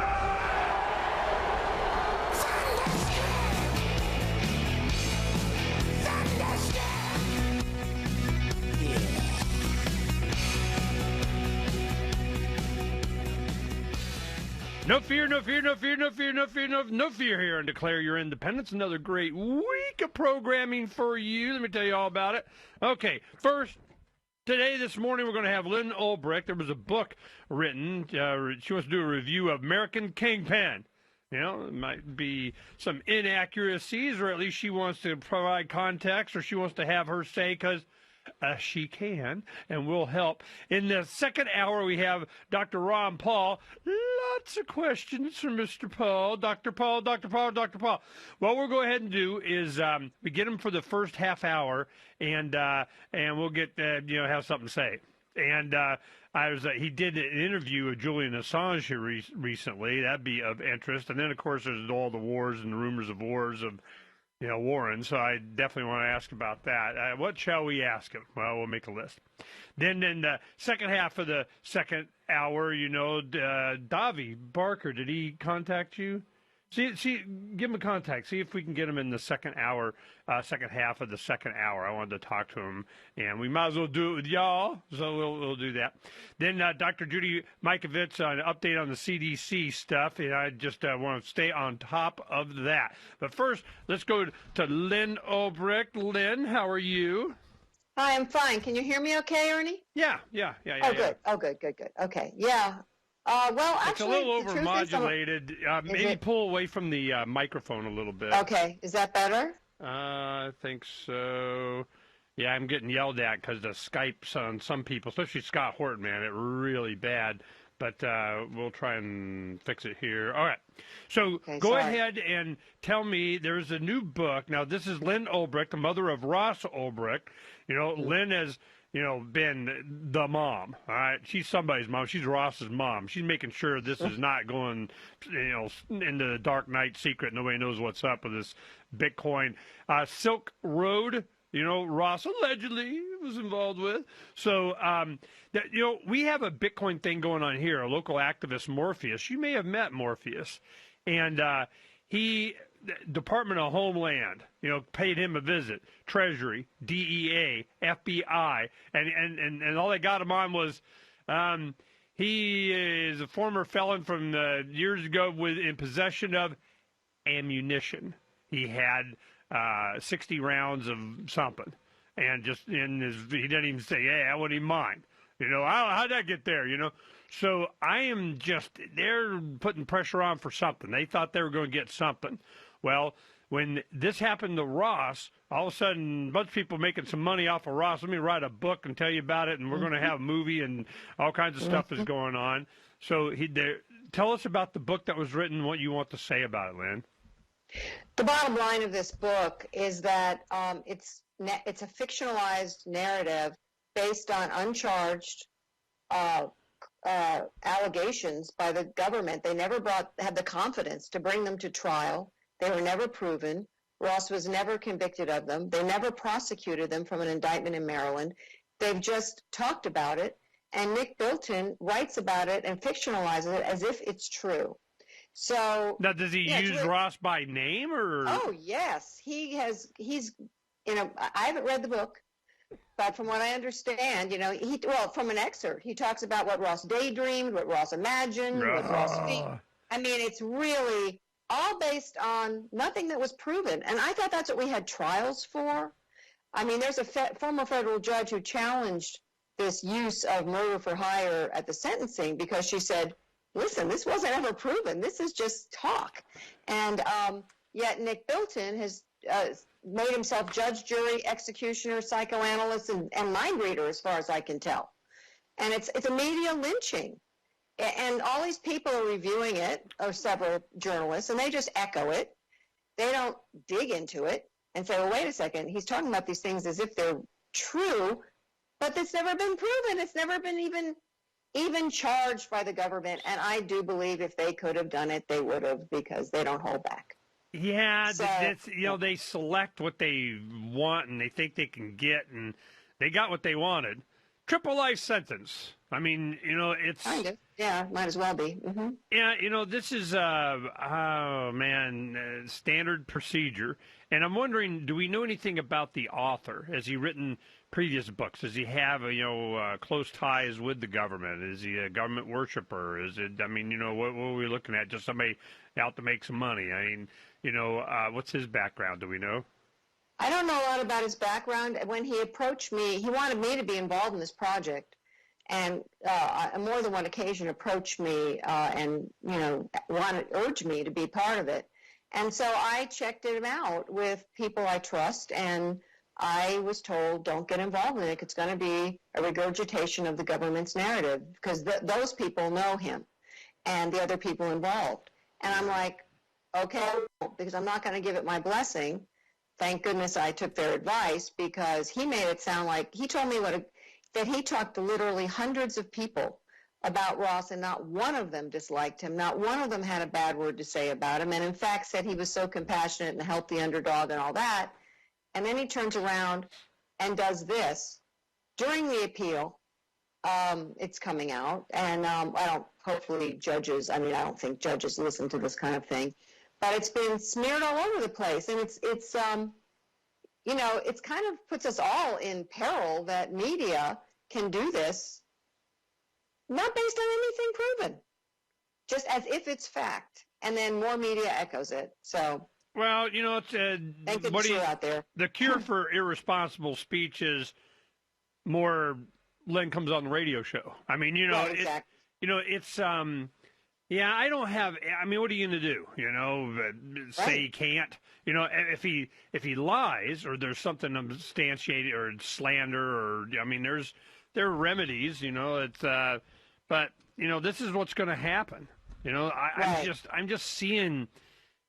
This is the standard operating procedure for these guys, and we're going through one right now, and it's going to be interesting. I'm really looking forward to discovery. Now, that's one thing we should ask you about before we hit the first break, real quick.